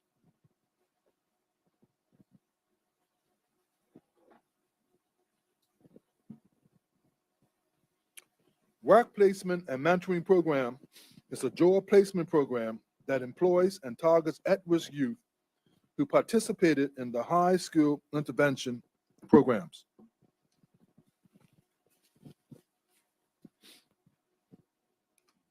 Early intervention programs. Early intervention programs include the Hype Kings and I Am programs, which are delivered at the primary and middle school level that target at-risk boys and girls. The team has selected 6 schools by the Ministry of Education. The initiative is designed to reduce risk factors, enhance protective factors, and increase participating youth's academic motivation and developmental factors. Street-level outreach work and case management. The team continues to lower community tensions by this outreach program, with a focus on prison, schools, and at the street level. Coordinated Crisis Response Team. This team is available following a crisis or serious incident to restore peace in the community and assist family members, relatives, or witnesses to violent crimes. The community team provides crisis counseling to residents following a violent incident. The team goes door to door, offering support and offering guidance on services to area-affected residents. There is a hospital team that attend the hospital to support family and friends following a serious violent incident that results in hospitalization. Both teams not only provide support, but calm tensions to reduce the risk of further violence. Mediations and negotiations. The team assists where needed to bridge gaps and foster relationships. community service, available to support young people in obtaining their court-mandated community service hours. Mr. Chairman, the team also provides non-traditional counseling sessions and family group sessions. Monitors court sessions and provide clients advocacy support during court. Connects clients to various social supports, including financial assistance, legal aid, and food support. Provides clients who are seeking employment with assistance in developing resumes and applying for jobs. Provides conflict resolution services and mediating between clients to prevent further incidents. Mr. Chairman, in our schools, the team provides incident management support. This includes facilitating multi-agency department meetings to strategize the development of violence mitigation plans where there is a high tension or incidents between students. Delivering ongoing mediations sessions. Daily school lunch visits to our high schools. Delivering individual youth sessions. Mr. Chairman, the Gang Violence Response Team key accomplishments include the Gang Violence Reduction Case Management and Outreach Services have supported hundreds of young men in our community. Clients are placed with a case manager who assists them with securing housing, food, employment, court support, and making healthy life choices. The team operates with client-led, strength-based programs that meet clients' individual needs and provides a sense of belonging, consistency, and impartial guidance. The team directly supported 78 at-risk clients between the ages of 18 and 35 within our case management and outreach services. The Gang Violence Reduction Team delivered another successful full redemption program in 2022-2023. Some 15 trainees completed the 25-week program.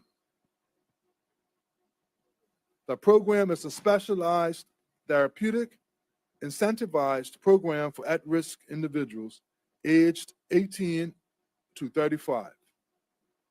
Redemption program trainees received a weekly stipend to participate in a training program that includes case management services, educational services, and post-training support. The Gang Violence Reduction Team continues to focus resources on school outreach to prevent gang and antisocial behavior in school children. I would use, Mr. Chairman, GVRT for short going forward. The GVRT provides a number of services and supports to schools, which include individual student case management, mentoring, specialized small group meetings, specialized programs, mediation and negotiation, and incident management support services. The GVRT provides post-incident support, which includes security meetings, school administration strategy meetings, creation of mitigation plans, and coordinating and leading multi-agency meetings to assess and disseminate information pertaining to gang-related incidents.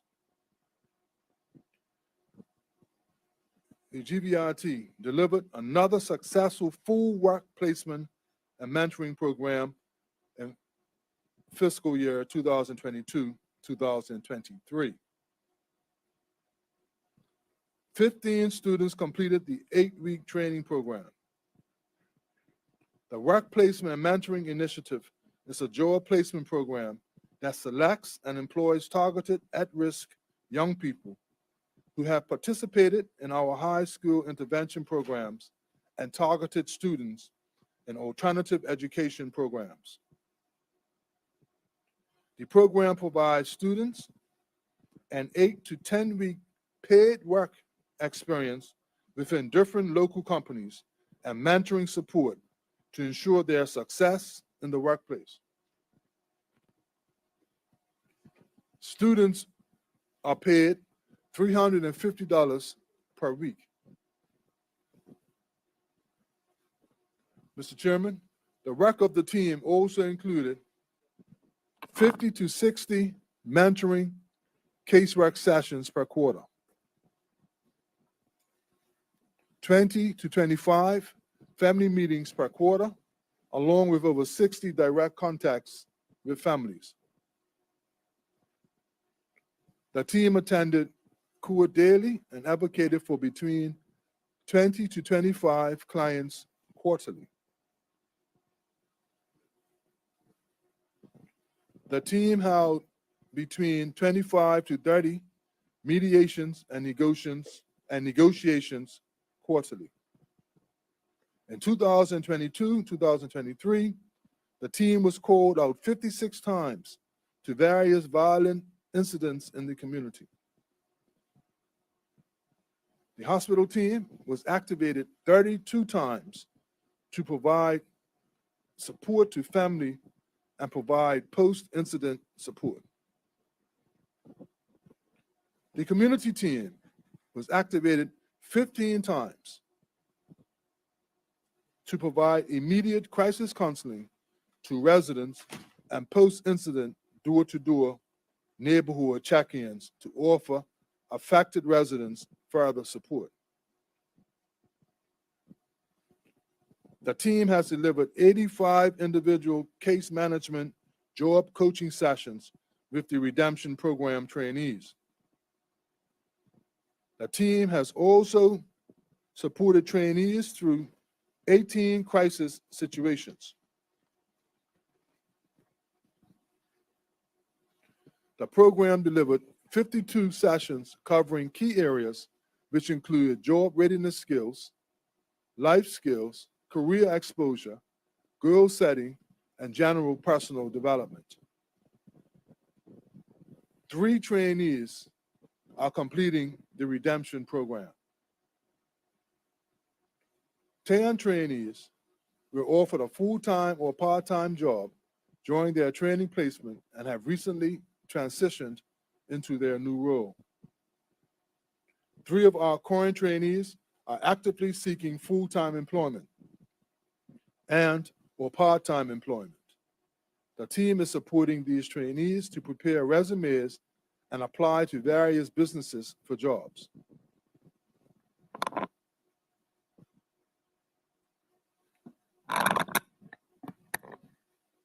Mr. Chairman, 172 young people from various services were directly supported by our services in 2022-2023.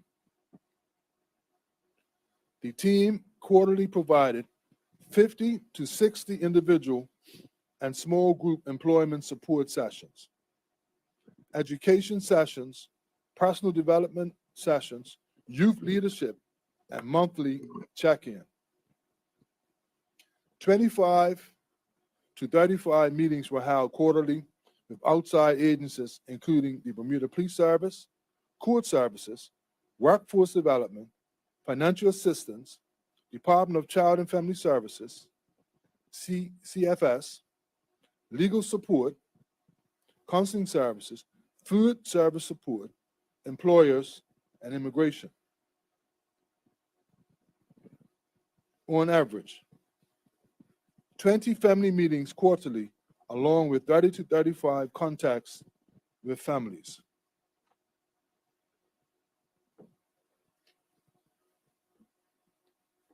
"15 to 20 mediations and negotiations were held each quarter. Each quarter, there were 20 to 30 restorative circle groups with young people and parents. Mr. Chairman, of note is that 100% of students completed the work readiness workshop. 13 of the 14 students completed the entire 6-week program. 9 of the 15 students never missed a scheduled workday. Business partners demonstrated their engagement with the program, with 89% completing weekly evaluations and coaching meetings with students.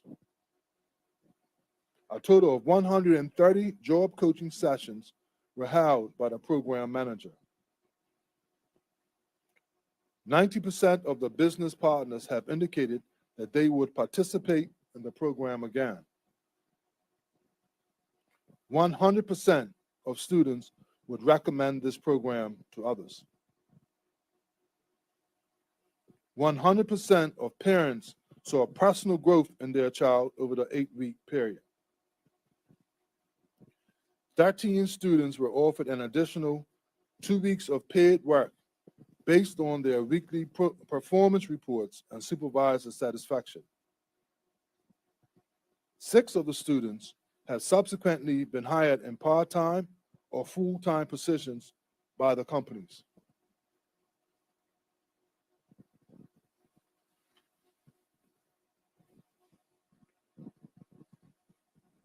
The team made 5 referrals to additional emotional and social support services and supported students through 8 crisis incidents. 100% of students in the program stayed clear of antisocial behavior or criminal activity for the length of the program. Disaster reduction risk management. Mr. Chairman, in 2018, the Ministry of National Security formed the Disaster Risk Reduction and Mitigation Team, known as the DERM team. Mr. Chairman, I would be saying DERM to stop myself from getting tongue-tied. The mission statement of the DERM team is to build national disaster risk reduction and mitigation capacities with our community, partners, and stakeholders by identifying and reducing the underlying drivers of risk to save lives and protect property. Disasters are the result of natural occurrences, human intent, error, or as a result of failed systems. They can be divided into categories such as terrorism, technological hazards, environmental incidents, epidemics, and transportation hazards. The DERM functions as the coordinating body between first responder agencies, governmental agencies, non-governmental agencies, and other organizations. The goal of the team is to prevent new and to reduce existing disaster risk through the implementation of integrated and inclusive measures that prevent and reduce hazard exposure and vulnerability to disaster, increase preparedness for response and recovery, and thus strengthen resilience. The DERM team is responsible for harmonizing the national disaster plans and ensuring that all agencies and government departments are aware of, engaged, and fully committed to continuously updating their plans, training their staff in the execution of those plans, and ensuring that when the need arises, the plans work.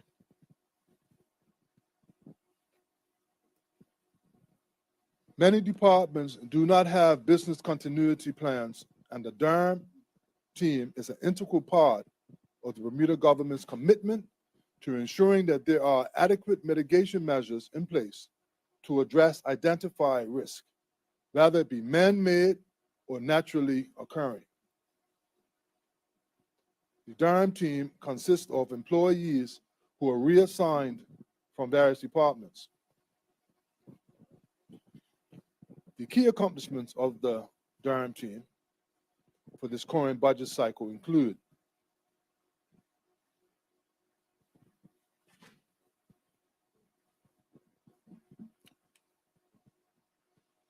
coordinating Emergency Measures Organization, or the EMO, executive meetings for Tropical Storm Alex, Hurricane Earl, and Hurricane Fiona. The Durham team was responsible for the operation of the EMO Operations Center, which is currently located at the Hamilton Fire Station. This serves as the multi-agency coordinating center during any major incidents. The Durham team continues to work with Skyport Corporation on the updating and training required for the airport emergency plan.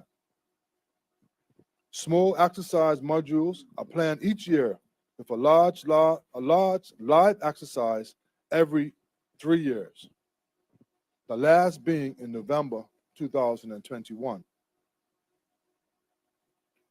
The Durham team has been assisting Bermuda Civil Aviation Authority with the civil aviation investigation of air accidents and incidents regulations enforced in each of the territories.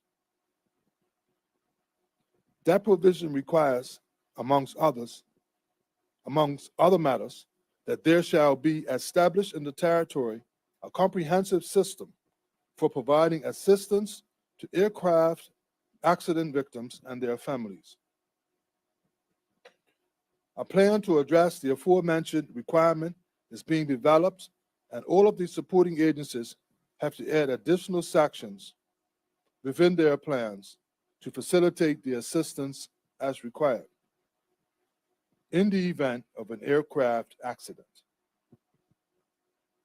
Some of the requirements of this plan are addressing potential immigration challenges, visa requirements, etc., accommodation, transportation, reunification center location, psychological assistance, disaster victim identification, etc. Hurricane season 2022 saw another active season in which the Durham team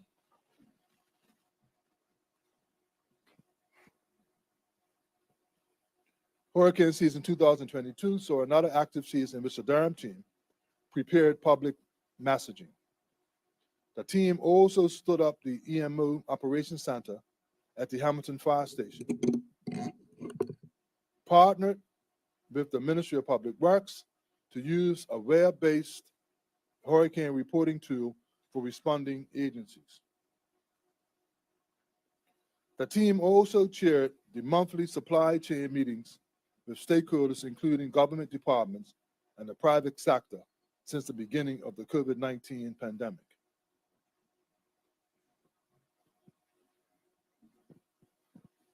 Excuse me, Mr. Chair.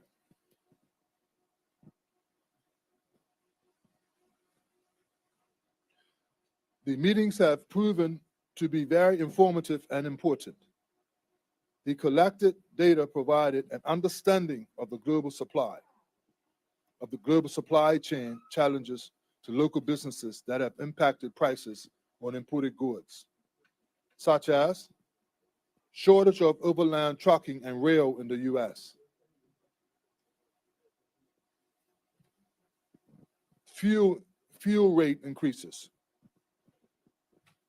climate challenges impacting food supply, importers sourcing items and negotiating prices, local importers competing with larger markets and also sourcing alternate suppliers, China's zero COVID policies, avian bird flu impact on the poultry and egg sectors, regional issues with supply as a result of conflict, availability of 20-foot shipping containers, microchip shortages impacting vehicle and electronic production. This information enables government to assess the availability of resources, food, and other essential items, including emergency supplies. In November, the Durham team worked with the Department of the Environment and National Resources in coordinating a multi-agency tabletop oil pollution exercise, which involved 16 local agencies. This will develop into a multi-agency live exercise scheduled for Tobacco Bay in May 2023.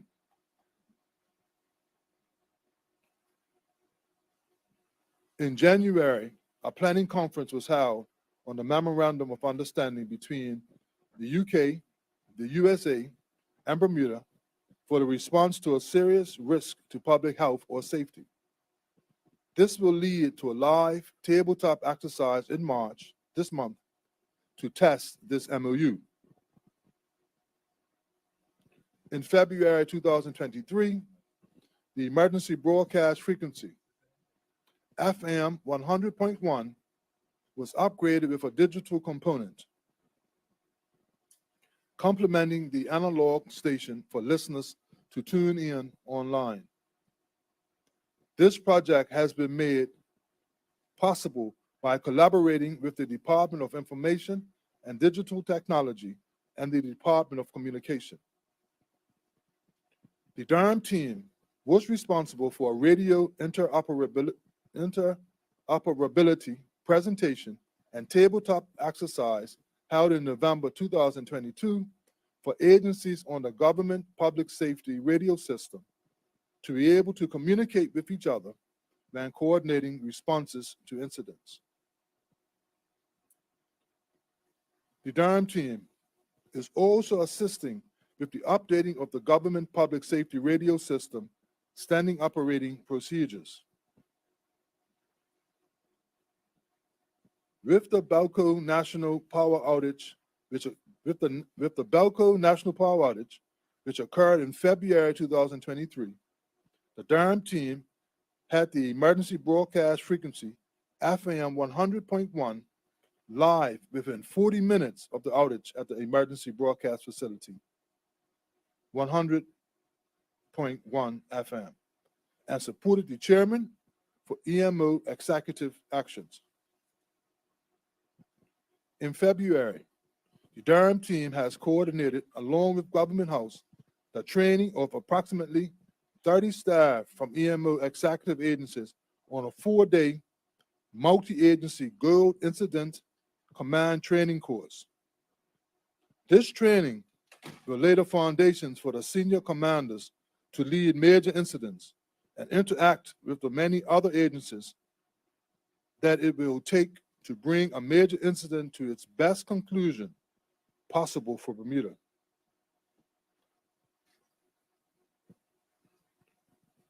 Incorporated with this training was training for 40 senior leaders within government and from outside agencies who will head up departments that will be responding to major incidents, so they will have the knowledge to understand the role of the Gold Commander. In March 2023, there will be 3 training sessions held on oil response training for 70 staff over two 2-day training sessions to train them to level 1 and level 2 of the International Maritime Organization Oil Response Training Certification. 1 session to train 35 staff to level 3 of the International Maritime Organization Oil Response Training Certification. After each training session, there will be a practical exercise in oil spill training. Mr. Chairman, event coordination occurred during this past year for the following events where agency contingency planning was coordinated by the Durham team. SailGP in May, Bermuda Day activities in May, Queen's Jubilee celebrations in June, Heroes Weekend held in June, Newport to Bermuda race in June, Cup Match Weekend held in July/August, Pride events held in August, Rugby Classic in October, PGA that was held in October, International Triathlon held in November, boat parade in December.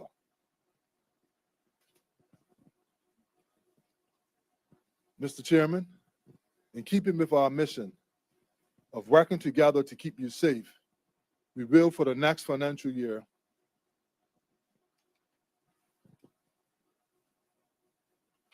just give me a second, Mr. Chairman.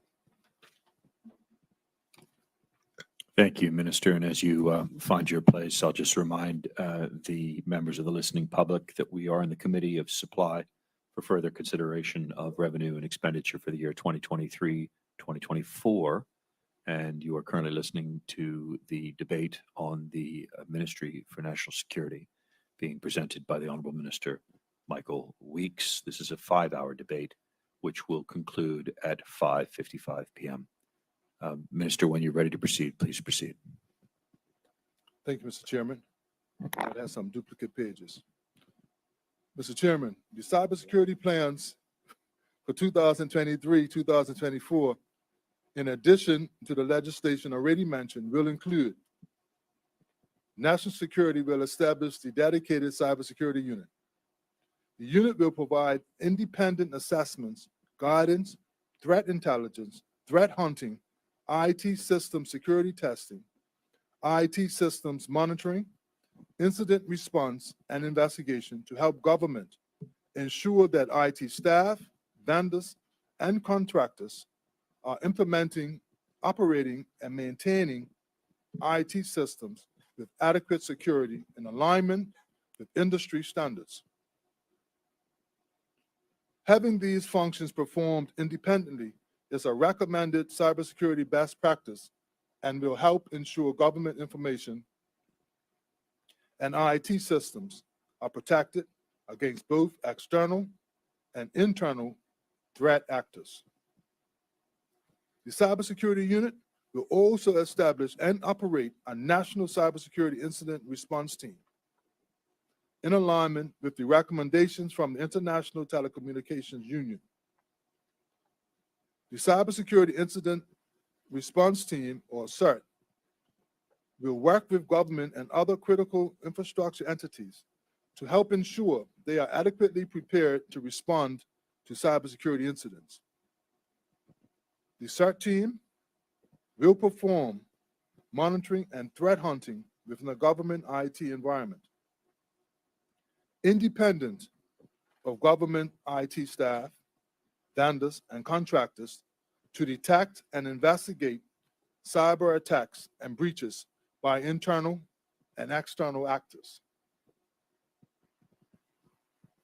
To ensure the government has an adequate capability to detect and investigate cyber attacks and breaches of government information and IT systems.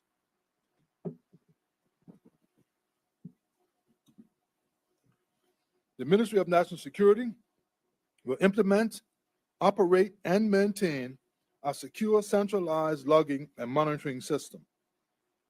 Implementing this capability, independent of the IT staff, vendors, and contractors who operate and maintain the government IT systems, is a recommended cybersecurity best practice and necessary to ensure the government is able to detect and investigate cyber attacks and breaches by internal threat actors. The security manager, working closely with the Chief Information Officer and head of the PETI/PIPA unit, improve the government's ability to identify, protect, detect, respond, and recovery from cyber threats. National Security will also continue to work with the Cybersecurity Governance Board, supporting the implementation of the Bermuda Cybersecurity Strategy. This will include an updated Bermuda Cybersecurity Strategy to build on the work performed under the Bermuda Cybersecurity Strategy 2018 to 2022. Critical national infrastructure planning for all key locations on the island will be ongoing, with the second National Cybersecurity Risk Assessment to be started at the end of 2023 and completed at the beginning of 2024. Mr. Chairman, I'm about to go into the game violence reduction team, and I If noticed. that's a convenient place for you to pause, Minister, perhaps the Deputy Premier would be kind enough to take us to lunch. Thank you, Mr. Chairman. I do move that we adjourn for lunch until 2 p.m. Thank you. Any objection to the motion? None? Adjourned.